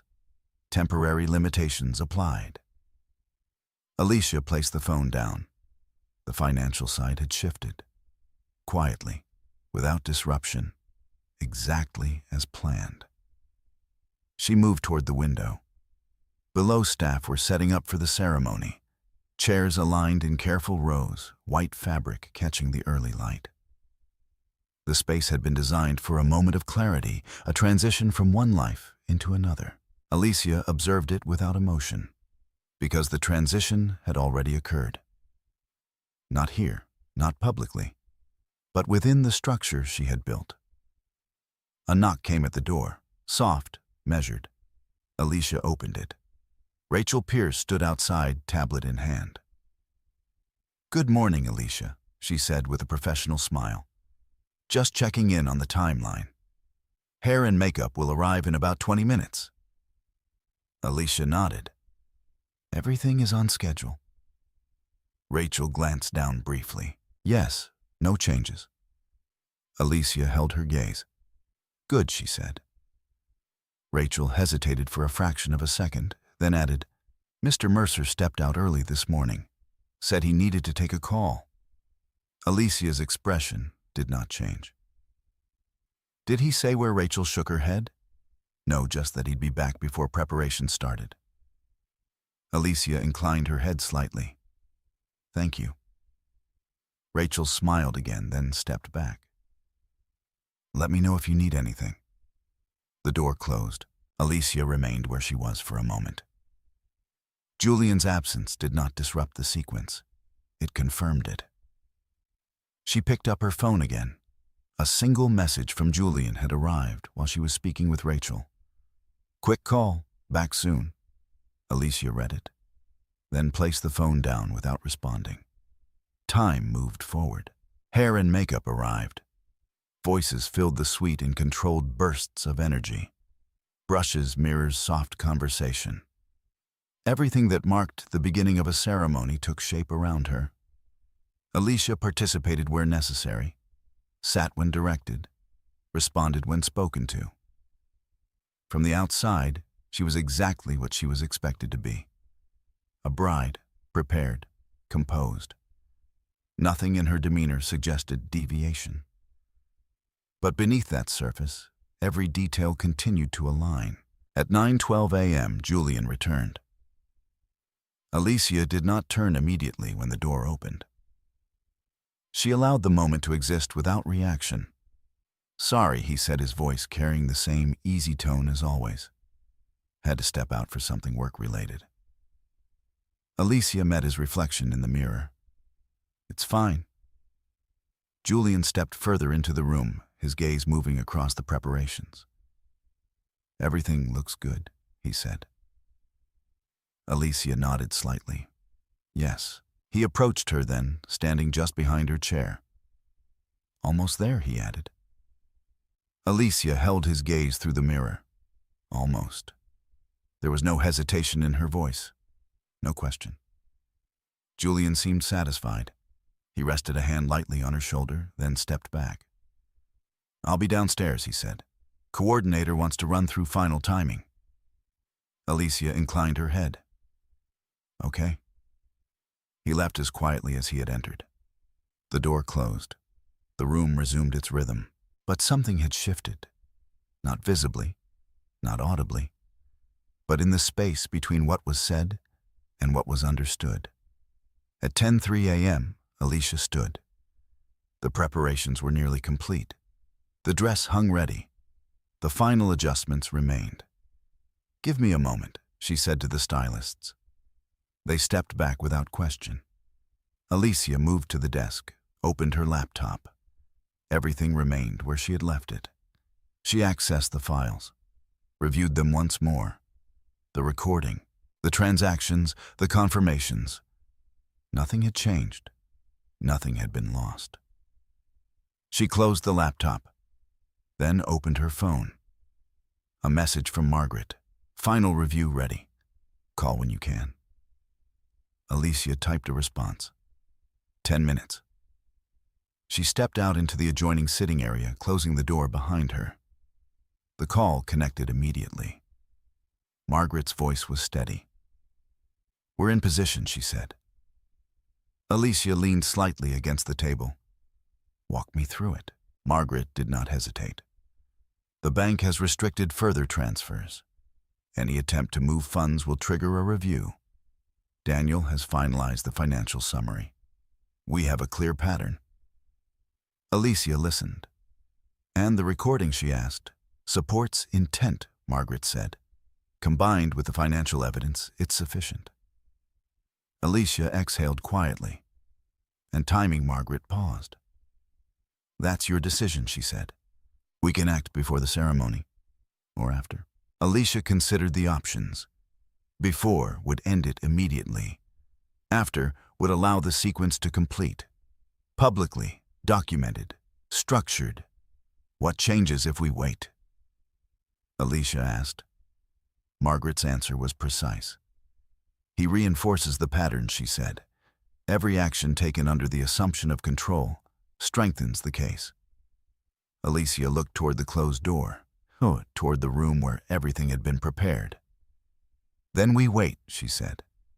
Margaret did not question it. Understood. The call ended. Alicia remained still for a moment. Then she returned to the main room. The dress was ready. The final steps awaited. She moved into them without hesitation. Not because nothing had changed, but because everything had. And Julian, moving through the hotel, speaking with guests, finalizing details, still believed the day would unfold exactly as planned. He believed the structure held. He believed the sequence was his. He had not yet realized that every step forward brought him closer to a point he could not control. Not through words, not through timing, not anymore. By late morning, the ceremony space had transformed. Rows of chairs faced the ocean, aligned with quiet precision. White fabric moved slightly in the coastal breeze, catching the light in a way that softened every edge. Guests had begun to take their seats, conversations lowering as the structure of the moment asserted itself. From a distance, it looked like what it was meant to be. A beginning. Alicia stood just beyond the entrance, out of view where the interior corridor met the open-air aisle. The dress had been fitted perfectly. Every detail adjusted, every line intentional. Nothing about her appearance suggested disruption. Nothing about the setting suggested deviation. And yet the sequence had already changed. Rachel Pierce approached with a tablet in hand, her voice low and efficient. 5 minutes, she said. Processional starts on time. Alicia nodded, understood. Rachel hesitated, then added, Mr. Mercer is already in position. Alicia met her eyes briefly. Of course. Rachel stepped away. The corridor quieted again. Alicia remained still, her hands relaxed at her sides. Not clasped, not tense, simply present. Beyond the threshold, Julian stood at the front of the aisle, speaking softly with the officiant. His posture was composed, his movements measured. From every visible angle, he embodied exactly what the moment required. Control, confidence, expectation. He had not looked toward the entrance yet. He did not need to. Everything from his perspective was proceeding exactly as planned. Alicia lowered her gaze for a brief moment, not in hesitation, but in alignment. The timing mattered. The structure mattered. Every step from this point forward would be observed, remembered, documented. She lifted her eyes again. Ready? Rachel asked quietly. Alicia inclined her head. Yes. The music began, soft at first, then clearer, filling the space without overwhelming it. The processional started. One by one, the sequence unfolded. Guests turned, faces aligned with expectation, movement guided by rhythm rather than thought.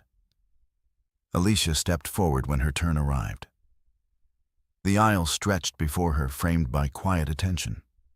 She walked, not slowly, not hurriedly, at the exact pace the moment required. Julian looked up as she entered. For a brief second, something shifted in his expression. Not alarm, not recognition. Something closer to relief, as if the final piece had fallen into place. Alicia held his gaze as she approached. Nothing in her expression reflected what she knew, because what she knew was no longer something that needed to be shown. It needed to be used. She reached the front, took her place beside him. The officiant began. Words were spoken. Formalities observed. The structure of the ceremony moved forward without interruption. From the outside, everything held. From Alicia's perspective, every second added weight. Every statement, every acknowledgement, every commitment spoken in a space that now held more than what it appeared to. Julian spoke when prompted, his voice steady, clear, unchanged. Alicia listened, not to the meaning, to the consistency. There were no deviations, no hesitations, nothing that suggested awareness of anything beyond the moment, which in itself confirmed what she already understood. He believed this was real. He believed this would proceed. The officiant turned to Alicia. Her turn. She spoke. Her voice matched his, even, measured, aligned, not because she shared the intention, but because the structure required it. The ceremony continued. At the moment before the exchange of rings, a brief pause settled over the space. A natural pause, expected, designed. It was within that pause that Alicia shifted, not physically, not visibly, but indecision. The timing Margaret had outlined returned to her. Before or after? Alicia had chosen after, which meant this moment would proceed. Not because it held meaning, but because it held value. Documented, witnessed, complete. The rings were exchanged, the officiant concluded. Applause followed, soft at first, then growing. Julian turned to her, his expression open, composed expectant. Alicia met his gaze. For a fraction of a second, the space between them held something unspoken. Then she turned slightly as directed. The ceremony concluded. Guests rose, movement resumed. The structure transitioned from formal to fluid. Julian reached for her hand. Alicia allowed it, not as acceptance, as continuation. They walked back down the aisle together, every step observed, every detail recorded in the memory of those present. To anyone watching it was complete, a successful ceremony, a beginning. But Alicia understood something Julian did not. Completion did not mean conclusion. It meant transition. As they reached the end of the aisle, Rachel approached again. Photos first, she said. Then reception. Julian nodded. Perfect. Alicia inclined her head. Of course. The sequence continued. Photographs were taken, poses arranged, smiles held. Alicia moved through each instruction without deviation. Every image captured reflected what the event required. Nothing more, nothing less. Julian remained close, his demeanor unchanged. Confident, assured, unaware. At one point, as the photographer adjusted the angle, Julian leaned slightly closer. Everything went perfectly, he said quietly. Alicia did not turn. Yes, she replied. The word carried no weight beyond its structure. Julian seemed satisfied, because perfection in his understanding meant completion. He had not yet considered what followed. As the final photographs concluded, guests began moving toward the reception space. The energy shifted again, less formal, more relaxed, but still structured. Alicia stepped aside briefly as Rachel coordinated the transition. Her phone vibrated softly in her hand. A message from Margaret, ready when you are. Alicia read it, then looked up. Across the courtyard, Julian stood with a small group, his posture open, his gestures fluid. From every visible angle, he remained exactly who he had presented himself to be. Nothing in his behavior suggested change, because from his perspective, nothing had. Alicia typed a response. After reception begins. She sent it, then placed the phone back into her bag. Timing remained controlled, not rushed, not delayed, exact. She stepped forward again, rejoining the sequence as it moved toward the reception. The structure held. The day continued. And Julian, still moving within the pattern he believed he controlled, had not yet realized that the moment he considered an ending was in fact the point at which everything would begin to unravel. Not through confrontation, not through emotion, but through what had already been secured, and what would soon be placed in front of him. Not as accusation, but as fact. The reception began as if nothing had shifted. Glass doors opened from the courtyard into the main ballroom, and the sound inside carried a different weight than before. Music rose with intention now, not as background but as structure. Conversations expanded. Laughter came easier, less measured than during the ceremony. From the outside, the day had moved exactly as planned. From Alicia's perspective, it had moved exactly as needed. She entered beside Julian, their timing aligned with the flow of guests returning from the ceremony. Applause followed, not loud, not overwhelming, but present enough to mark the transition. Julian acknowledged it with a practiced nod, his hand still lightly at Alicia's back. Alicia did not resist. She did not lean in either. She simply moved forward. The head table had been repositioned, elevated slightly, offering a clear view of the room. It was not ostentatious, just enough to center attention when necessary. They took their seats. Rachel Pierce approached briefly, confirming the sequence once more. "Toasts in 20, she said quietly. "Dinner service already underway." Julian nodded. "Perfect." Alicia inclined her head. "Yes." Rachel stepped away. The room continued to fill. Staff moved with precision.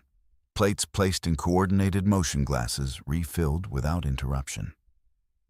Every detail reflected the planning Alicia had overseen. Nothing had been altered, because nothing needed to be. The structure itself was already working in her favor. Alicia's attention shifted subtly, not to Julian, not to the immediate table, but to the edges of the room. To movement, to presence. Vanessa Clark stood near the far bar again, not hidden, not introduced, positioned just outside the central flow of attention. From there, she could see everything. Julian had not looked at her since entering the reception, not directly. But Alicia noted the absence as clearly as any gesture. Avoidance, when deliberate, was as measurable as contact. A server approached, placing a glass of water in front of Alicia. "Thank you," Alicia said softly. Her voice carried no strain, no shift. Because this moment, like the others before it, was not about reaction. It was about sequence. At 6:28 p.m., Margaret Ellison entered the ballroom. Not through the main doors, through the side corridor, unannounced, unremarked. She took a position near the back, partially obscured by a column her presence absorbed into the background of guests who were not central to the event. But Alicia saw her. Just once. A brief alignment of sight. No signal. No acknowledgement. None needed. The structure was in place. Across the room, Daniel Brooks stood near the same corridor, his posture casual, his presence indistinguishable from any other attendee. A drink in hand, a quiet observer. But Alicia recognized him. Another piece, another layer, not visible, but present. The toasts began. Julian's colleague spoke first, offering the expected remarks, professional admiration, personal anecdotes, the kind of narrative that framed Julian as steady, reliable, composed. Alicia listened, not to the praise, to the consistency. Every description aligned with the version of Julian that had been presented publicly. None of it contradicted what she had documented privately. That contrast more than anything mattered, because it established the gap between perception and fact. Alicia's friend Caroline Hayes spoke next. Her tone was warm, grounded, reflective. She spoke about Alicia's patience, her attention to detail, the way she approached decisions, not impulsively but with care. Alicia held her gaze briefly as Caroline spoke. No reaction, but something passed between them. Not knowledge, recognition, Caroline concluded. Applause followed. The sequence continued. Julian stood for his turn. The room quieted slightly. He spoke with the same measured cadence Alicia had heard for years. Gratitude, acknowledgement, a future outlined in calm, practical language. Nothing in his words suggested deviation. Nothing in his tone suggested hesitation. Alicia listened, not for meaning, for alignment. Everything matched, everything reinforced. And with each word, the structure he believed he was strengthening became something else entirely. Documented, witnessed, fixed. When Julian finished, he turned slightly toward Alicia, his expression open, expectant. Her turn. Alicia stood. The room shifted. Not dramatically, but enough. She did not rush. She did not linger. She simply stood. Her gaze moved across the room. Not searching, not avoiding, observing. Every face, every position. Margaret at the back. Daniel near the corridor. Vanessa at the bar. Julian beside her. Everything in place. Alicia began. "Thank you for being here," she said. Her voice carried clearly, evenly. No strain, no hesitation. "This day has been planned carefully," she continued. "Every detail considered, every step aligned." A slight pause, not for effect, for structure. "I've always believed that clarity comes from attention," she said. "From taking the time to see what's actually there." The room remained still, listening. Alicia's tone did not change. "It's easy," she continued to move forward, assuming everything is as it appears.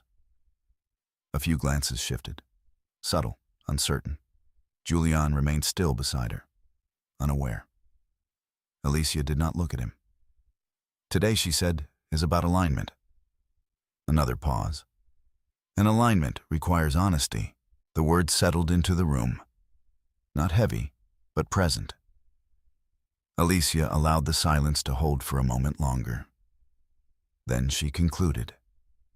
"Thank you for being part of this moment." She sat. Applause followed. Measured, respectful. Nothing in her words had broken the structure. Nothing had exposed anything directly. But something had shifted. Not visibly, not completely, but enough. Julian leaned slightly toward her. "Short," he said quietly. Alicia turned her head just enough to meet his gaze. "Yes." No explanation, none required. The dinner resumed. Conversations picked up again, though something in the tone had changed. Not dramatically, but perceptibly, as if the room had registered something without fully understanding it. Alicia remained seated, still, composed. Her attention returned to the edges. Margaret remained in position. Daniel had not moved. Vanessa now watched more directly. Her posture had changed slightly, more alert, less casual. The pattern continued. Everything aligned. At 7:12 p.m., Rachel approached again. "First dance in 10, she said. Julian nodded. "Perfect." Alicia inclined her head. "Thank you." Rachel stepped away. The sequence advanced. Julian turned to Alicia. "Ready?" he asked. Alicia met his gaze. Yes, again. The same word, the same tone, the same structure, because readiness in this moment did not refer to the dance. It referred to what followed. Julian stood offering his hand. Alicia accepted. They moved toward the center of the room. Music began. Soft, controlled. The dance unfolded as expected. Steps practiced. Movements aligned. From the outside, it was seamless. From Alicia's perspective, it was simply another part of the sequence. Each moment carried forward. Each step bringing the structure closer to its point of shift. Julian's hand remained steady at her back, his posture unchanged, his confidence intact, because he still believed the structure held. He still believed the sequence belonged to him. He had not yet realized that everything around him had already been positioned. Not against him, but beyond him. And Alicia, moving through the final steps of the dance, understood exactly where that sequence would lead. Not abruptly, not dramatically, but precisely. The music ended without interruption. Applause followed, soft at first, then fuller, as the room settled back into motion. Julian's hand remained at Alicia's back for a moment longer than necessary, then released with the same measured ease he had carried through the entire evening. Nothing in his expression suggested uncertainty. Nothing in his posture suggested awareness. From his perspective, the sequence had unfolded exactly as intended. From Alicia's, it had reached the point where structure could shift. Rachel approached again, her tone consistent. "Private room is ready," she said quietly, "if you'd like a moment before dessert." Julian nodded immediately. That would be good. Alicia inclined her head. Yes. The transition was natural, expected. A brief step away from the reception before the next phase of the evening. They followed Rachel through the side corridor, away from the center of the room, past the line of sight of most guests. The door to the private suite closed behind them with a soft, controlled click. Inside, the space was smaller, contained. A table, 2 chairs, a sideboard with water and untouched glasses. No distractions, no audience. Julian exhaled lightly, loosening his posture just enough to signal the shift from public to private. "Good to have a moment," he said. Alicia did not sit immediately. Neither did she respond. She walked to the table, placing her hand lightly against its edge, orienting herself within the space. Julian moved behind her, crossing to the sideboard, pouring water without asking. "Everything's gone smoothly," he continued, "exactly as planned."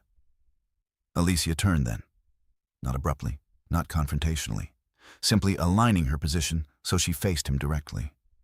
"Yes," she said, "it has." Julian handed her the glass. She did not take it. The smallest pause entered the room, measured, contained. Julian lowered the glass slightly. "What is it?" he asked. There was no irritation in his voice, just curiosity. Alicia met his gaze.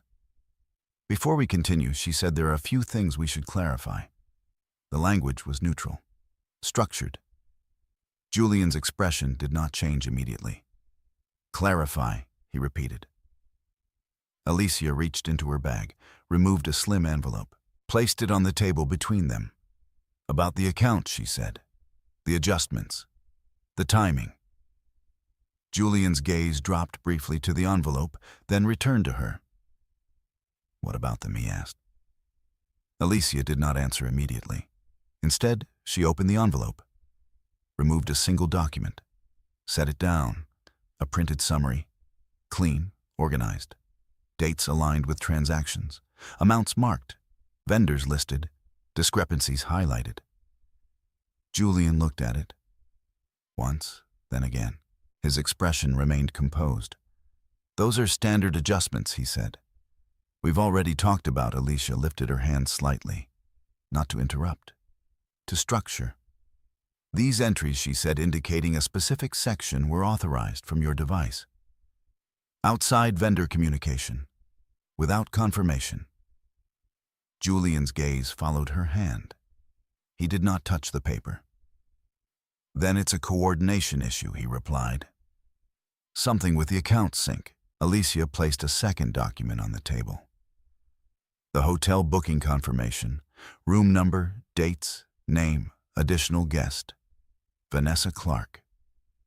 Julian's eyes moved across it. Slower this time. The pause was longer, still controlled, but present. "That's not what it looks like," he said.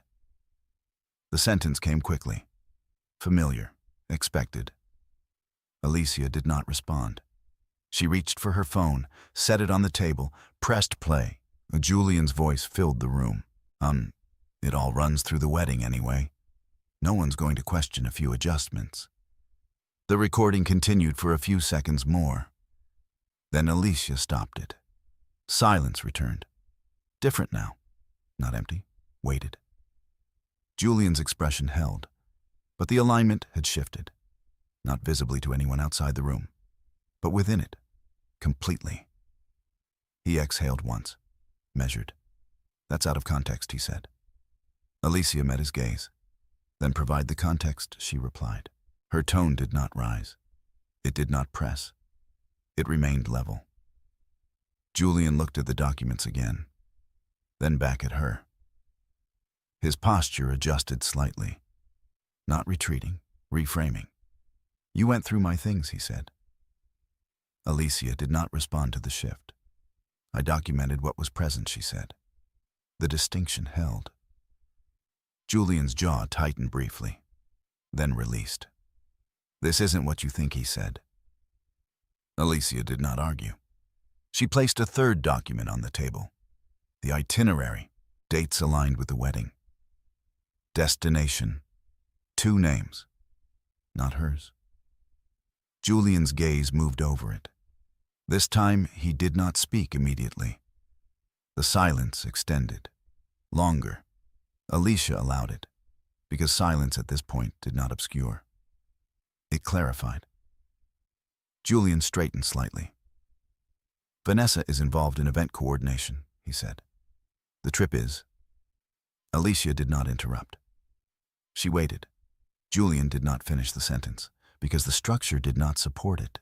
Not anymore. Alicia spoke then, not to challenge, to conclude. "The financial transfers have been flagged," she said. "The account is under review." Julian's eyes lifted sharply. That was the first visible shift. Small, but unmistakable. What he asked. Alicia held his gaze. "Further movement will trigger a report," she continued. "Vendor confirmations have been preserved. Timeline is documented." Julian's posture changed, not dramatically, but enough. Control once assumed began to recalculate. "You went to a lawyer," he said. Alicia did not confirm. She did not need to. The structure spoke for itself. Julian stepped back slightly. "Distance, repositioning. You're overreacting," he said. The phrase came with less certainty than before. Alicia did not respond immediately. She allowed the statement to exist. Then she spoke.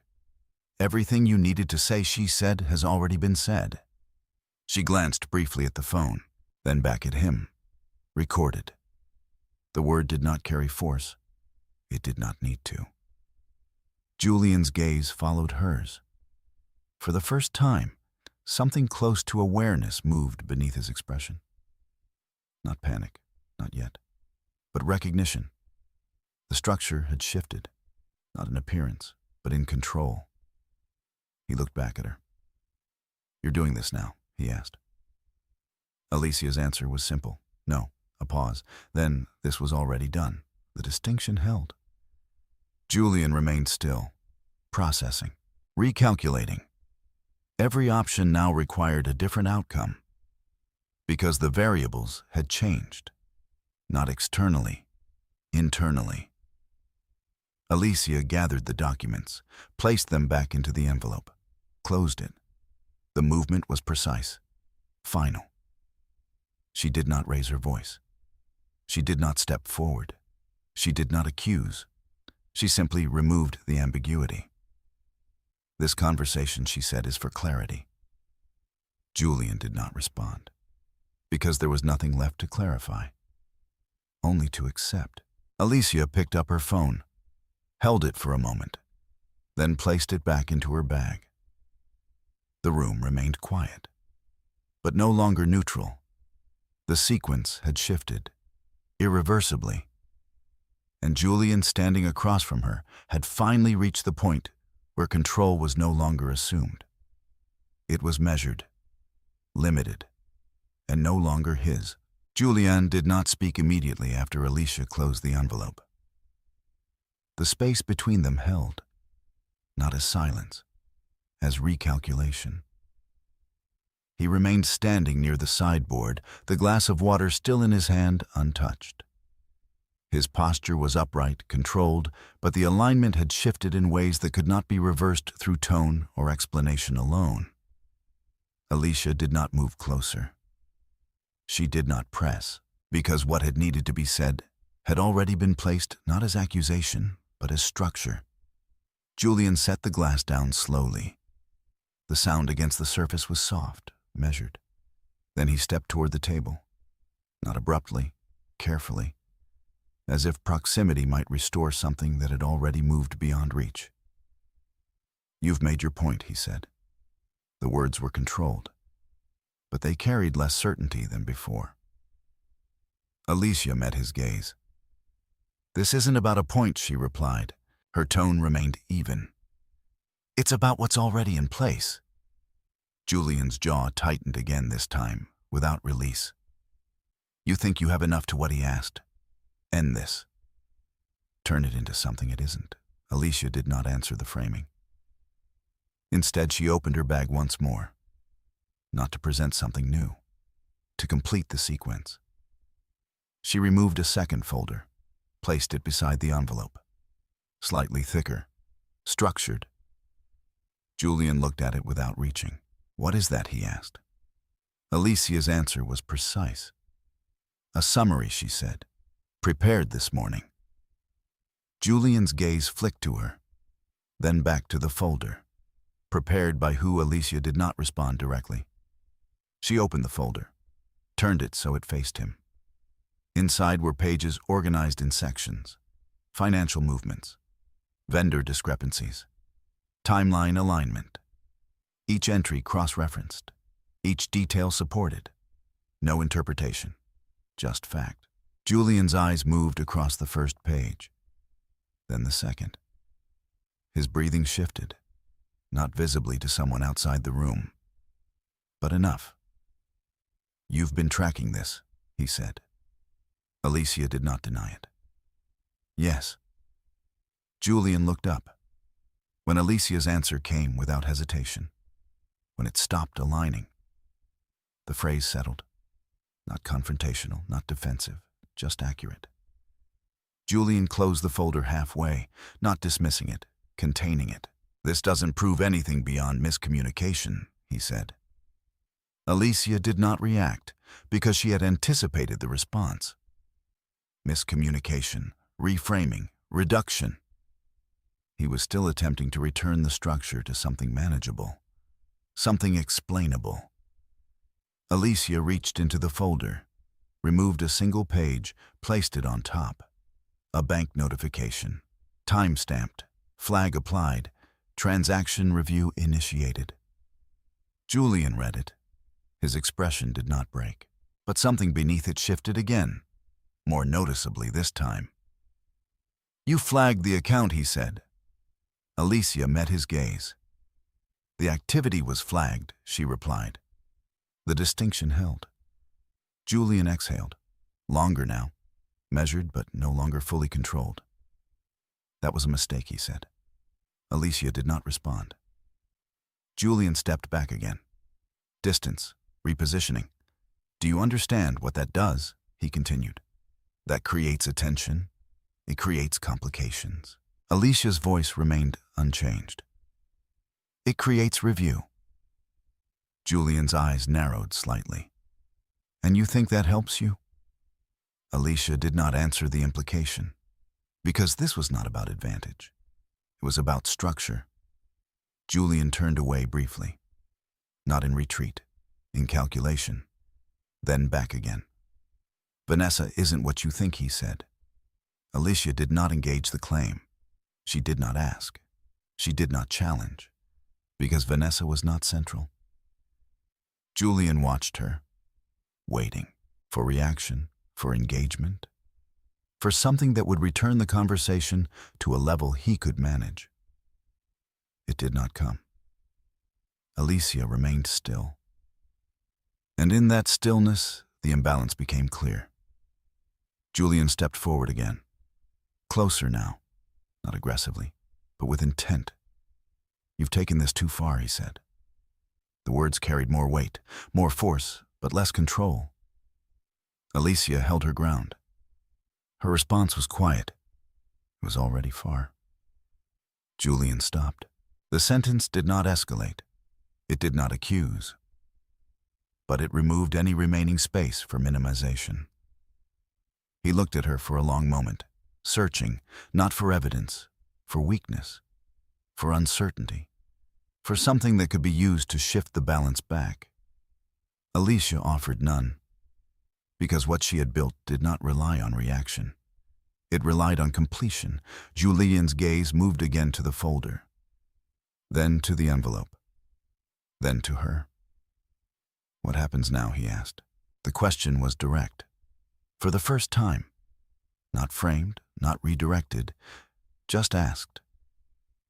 Alicia considered it, not because she did not know the answer, because the answer required precision. "We finished the sequence," she said. Julian's expression tightened. "The sequence," he repeated. Alicia inclined her head slightly. "The reception continues," she said. "Guests remain. The structure holds." Julian stared at her. "You're serious?" Alicia did not shift. "Yes." A pause.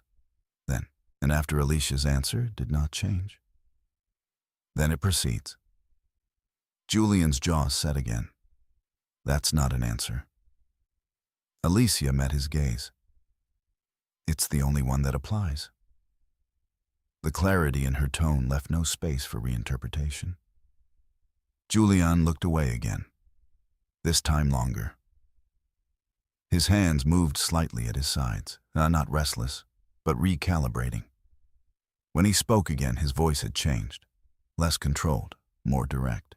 "You're ending this," he said. Alicia did not respond immediately.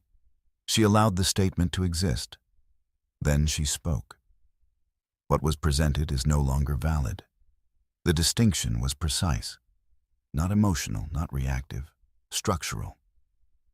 Julian exhaled again. Shorter this time, sharper. "And you think you walk out of this without consequences?" The question carried weight, but not certainty. Alicia did not shift. "Consequences are already in motion," she said. Julian held her gaze, searching again, for something, anything. He did not find it, because what stood in front of him was no longer someone reacting to him. It was someone who had already moved beyond that.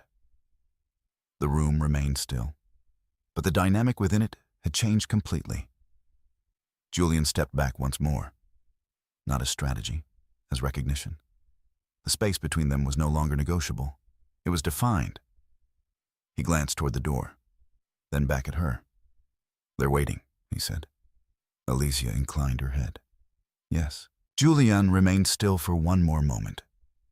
Then he reached for the handle, paused, not to reconsider, to register. Then opened the door. Light from the corridor entered the room again. Voices, movement, structure. Everything outside continued, unchanged. Julian stepped through first. Alicia followed. Not beside him, not behind, just within the same sequence. The reception resumed around them as if nothing had shifted. Guests moved. Music continued. The structure held. But beneath it, everything had already been set. Not for disruption, for conclusion. And Julian, moving back into the room he had believed he controlled now, did so within a structure that no longer responded to him, because it had already been secured. Not through confrontation, not through escalation, but through what could not be undone. Fact, when they re-entered the ballroom, nothing in the room acknowledged what had just taken place. Music continued. Conversations resumed. Glassware caught the light as servers moved between tables with quiet precision. Guests laughed at something near the center of the room, unaware that the structure they were participating in had already shifted. From a distance, Alicia and Julian appeared unchanged. They walked side by side. They returned to the head table. They resumed their positions within the sequence. But proximity no longer implied connection. It simply reflected placement. Julian took his seat first. His movements remained controlled, but the ease that had defined them earlier had thinned. Not enough for most to notice, but enough that if observed closely, the difference could be measured. Alicia sat beside him. Her posture remained the same. Straight, unforced, composed. Rachel approached again, her attention on the flow of the evening. "Dessert service is starting," she said, "after that open floor." Julian nodded. "Thank you." Alicia inclined her head. "Yes." Rachel moved on. The sequence continued. Dessert was served. Plates placed and cleared with the same consistency as before. Guests leaned into conversation, the formality of the earlier hours giving way to something more relaxed. But Alicia did not return to observation in the same way she had earlier, because observation had already completed its purpose. What remained now was execution. Her phone vibrated once. Alicia did not look down immediately. She allowed the moment to pass, maintaining alignment with the room. Then, with a small, controlled movement, she glanced at the screen. "Margaret, everything ready?" Alicia read it, then locked the screen. No response. Because the next step no longer required coordination. It required timing. Across the room, Daniel Brooks had shifted position slightly now, closer to the side corridor, still unobtrusive, still indistinguishable from any other guest. But present. Margaret remained where she had been, still waiting. Vanessa Clark stood near the far edge of the room, her posture no longer as relaxed as before. Her attention moved more frequently now, her gaze flickering between Julian and the exits. Something had changed for her as well. Not fully understood, but sensed. Julian reached for his glass, then stopped. His hand hovered for a moment before settling back against the table. He did not look at Alicia, not directly. Not now, because whatever calculation he had begun in the private room had not yet resolved. And without resolution, engagement became risk. Alicia did not turn toward him. She did not initiate conversation. She allowed the space between them to remain, defined. At 7:46 p.m., Rachel signaled the transition. "The floor is open," she announced. Music shifted.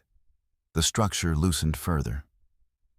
Guests moved toward the center, forming small groups, then larger ones. The dance floor began to fill not with choreography, but with casual motion. The formal sequence had ended. What followed was expectation, celebration, continuation.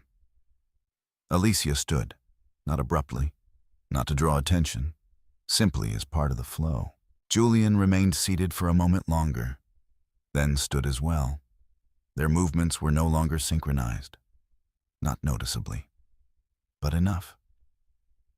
Alicia stepped away from the table, not toward the dance floor, toward the center of the room, where visibility was highest, where structure, even in its loosened state, remained intact. Julian watched her. For the first time since leaving the private room, his attention fixed, not fully understanding, but aware that something was about to shift. Alicia reached the center, turned, faced the room. Rachel noticed first, then Margaret, then Daniel. A few guests followed, their attention drawn not by announcement, but by presence. Alicia did not raise her voice. She did not call for silence. She simply stood and allowed the room to register her. Gradually, conversation softened. Movement slowed, not completely, but enough. Julian stepped forward then, a few steps closer. "Alicia," he said quietly, "what are you doing?" She met his gaze. Completing the sequence, the phrase held, not loud but clear. Rachel moved closer, uncertain. "Do you need something?" she asked. Alicia turned her head slightly. "No," she said. "Everything is already in place." The room had quieted further now, not fully silent, but attentive. Alicia reached into her bag, removed the envelope, then the folder, held them at her side. Not displayed, not hidden, simply present. Julian's expression shifted, not dramatically, but enough. Recognition, not of content, of consequence. Alicia spoke. Her voice carried, not forcefully, but clearly enough to reach those nearest. "Thank you for being here," she said. The same opening as before, but different now. "Today has been structured carefully," she continued, every part aligned with what was expected. A pause. The room held. Alicia did not rush.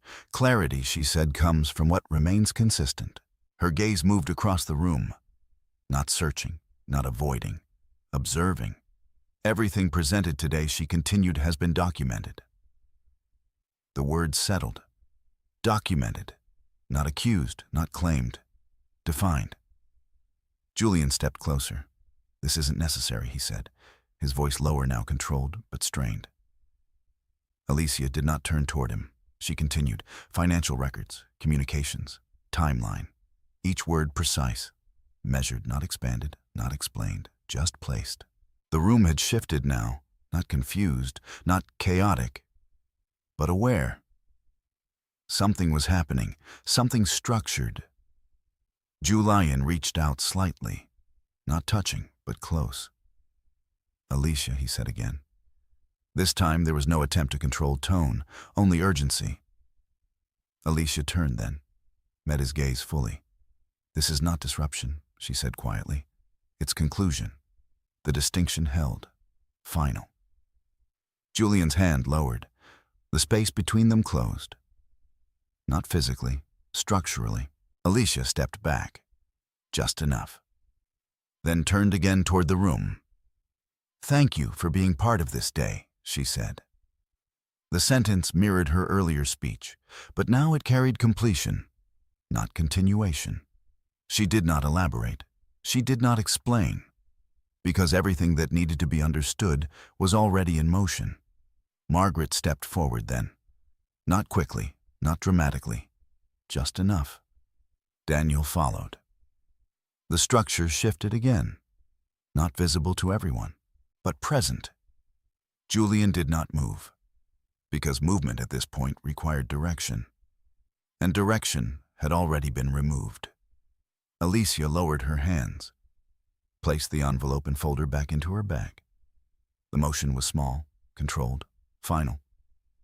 She looked once more across the room, not for reaction, for closure. Then she turned, walked toward the exit, not rushed, not delayed, at the exact pace the moment required. No one stopped her. No one called out, because what had just occurred did not invite interruption. It concluded. Julian remained where he was, still, not because he chose to be, because the structure around him no longer responded.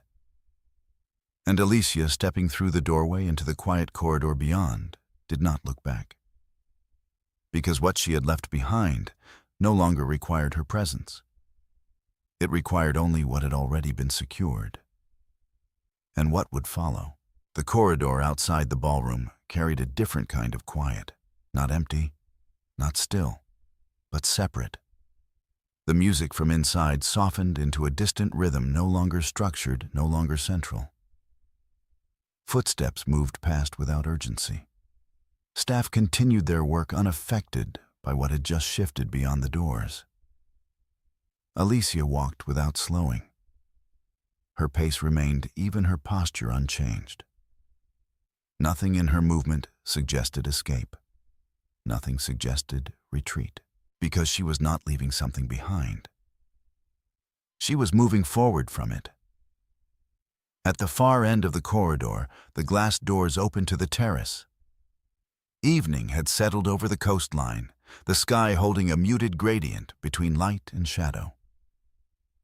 The ocean remained steady, its surface reflecting what little light remained. Alicia stepped outside. The air was cooler, clear. She stopped near the railing, placing her hand lightly against it, grounding herself not in reaction, but in position. Behind her, the door opened again. Margaret Ellison stepped out, closing it quietly. For a moment, neither of them spoke. Then Margaret moved to stand beside her. "You handled that precisely," she said. The statement carried no praise, only acknowledgement. Alicia did not turn. It was already structured, she replied. Margaret nodded slightly. Yes, she said. That's why it held. Silence returned. Not empty, complete. After a moment, Margaret spoke again. The bank will proceed with the review first thing Monday, she said. Given the flagged activity and the documentation, they'll request clarification on the transfers. Alicia listened, and Julie and Margaret's tone remained even. He'll be contacted, she said. Not immediately, but soon enough that he won't have time to adjust the narrative. Alicia's gaze remained on the horizon. That's fine. Margaret glanced at her. There will be follow-up, she added, from vendors, possibly from his firm, depending on how internal compliance handles the financial side. Alicia inclined her head slightly. I understand. Margaret studied her for a moment. You're not asking what happens to him, she said. It was not a question. Alicia turned, then meeting her gaze. No. Margaret held that look for a second longer, then nodded. Good, she said. Not approval, alignment. Alicia turned back toward the ocean. The sound of the waves remained constant, unaffected by anything that had occurred. After a moment, she spoke. The account will show the pattern, she said. Yes, Margaret replied. It already does. And the recording supports intent, Margaret said. But it won't be the focus. The financial trail carries more weight. Alicia nodded. That's what I thought. Margaret's expression shifted slightly. Most people would have focused on the conversation, she said. Alicia's voice remained steady. The conversation explains the pattern, she said. It doesn't define it. Margaret allowed the distinction to settle. That's why this holds, she said. Another pause. Then Margaret stepped back. I'll coordinate the next steps, she said. You don't need to be present for any of it. Alicia looked at her. I know. Margaret inclined her head. Then I'll leave you to it. She turned and moved back toward the door. Before entering, she paused briefly. Whatever follows, she said without turning. You've already moved beyond it.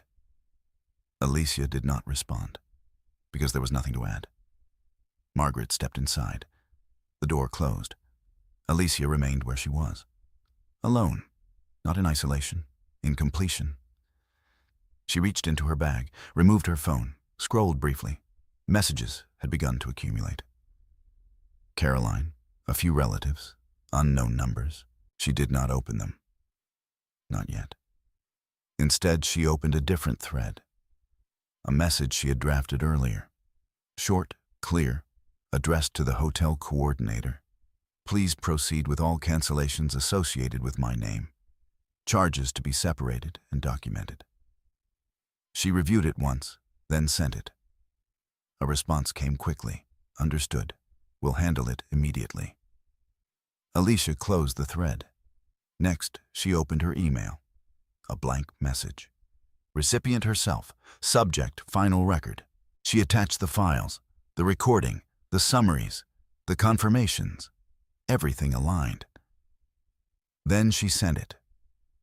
Not because she needed another copy, because closure required documentation. Complete. She placed the phone back into her bag. The terrace remained quiet. Inside, the reception continued. Music, voices, movement. But none of it reached her in the same way, because her position had changed. Not physically, structurally.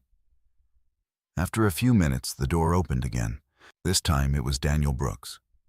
He stepped out, pausing just inside the threshold. Everything is in place, he said. Alicia nodded. Thank you.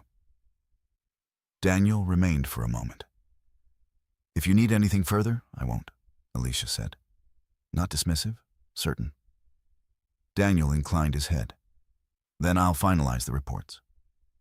He stepped back inside. The door closed again. Alicia exhaled slowly, not from tension, from release. The process had been followed. The The structure had held. The sequence had completed. Nothing remained unresolved. Only what would follow through channels that no longer required her presence. She looked out across the water once more. The horizon remained unchanged, steady, unmoved. After a moment, she turned, walked along the terrace toward the far exit, each step measured, not out of caution, out of alignment. At the end of the path, a smaller gate opened to the side of the property. Beyond it, the parking area, quiet, unoccupied. Alicia stepped through. The gate closed behind her with a soft click. No announcement, no attention, just movement. She reached her car, unlocked it, paused briefly with her hand on the door. Not to reconsider, to register. Then she opened it, sat inside, closed the door. The interior held a different kind of silence, contained, private. She placed her bag on the passenger seat, started the engine. For a moment she did not move. The headlights illuminated the path, clear, unobstructed. Alicia adjusted her mirror, looked once, unchanged. Because what they find was not the structure she knew. It was the clarity she had maintained within. She shifted the car into drive, pulled forward, left the property without hesitation. Behind her, the reception continued. Voices, music, a sequence still unfolding for those inside. But for Alicia, the sequence had ended. Not with redemption, not with retaliation, with completion. And what followed would not hold forever.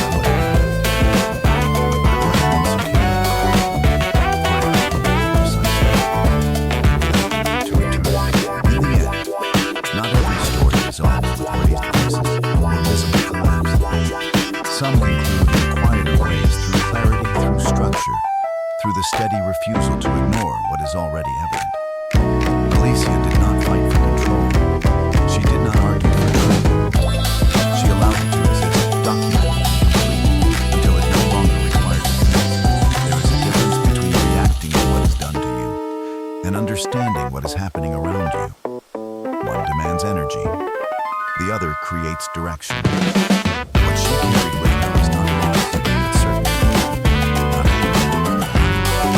Because when something is seen clearly enough, if you've ever found yourself in a moment where something didn't feel right, but chose to observe, instead of react, you already understand the strength it takes to look for clarity. Where in much of it, time isn't there like to know how far the story has reached. And if stories about quiet strength, truth, and dignity resonate with you, you're welcome to stay, to listen, and to follow what comes next.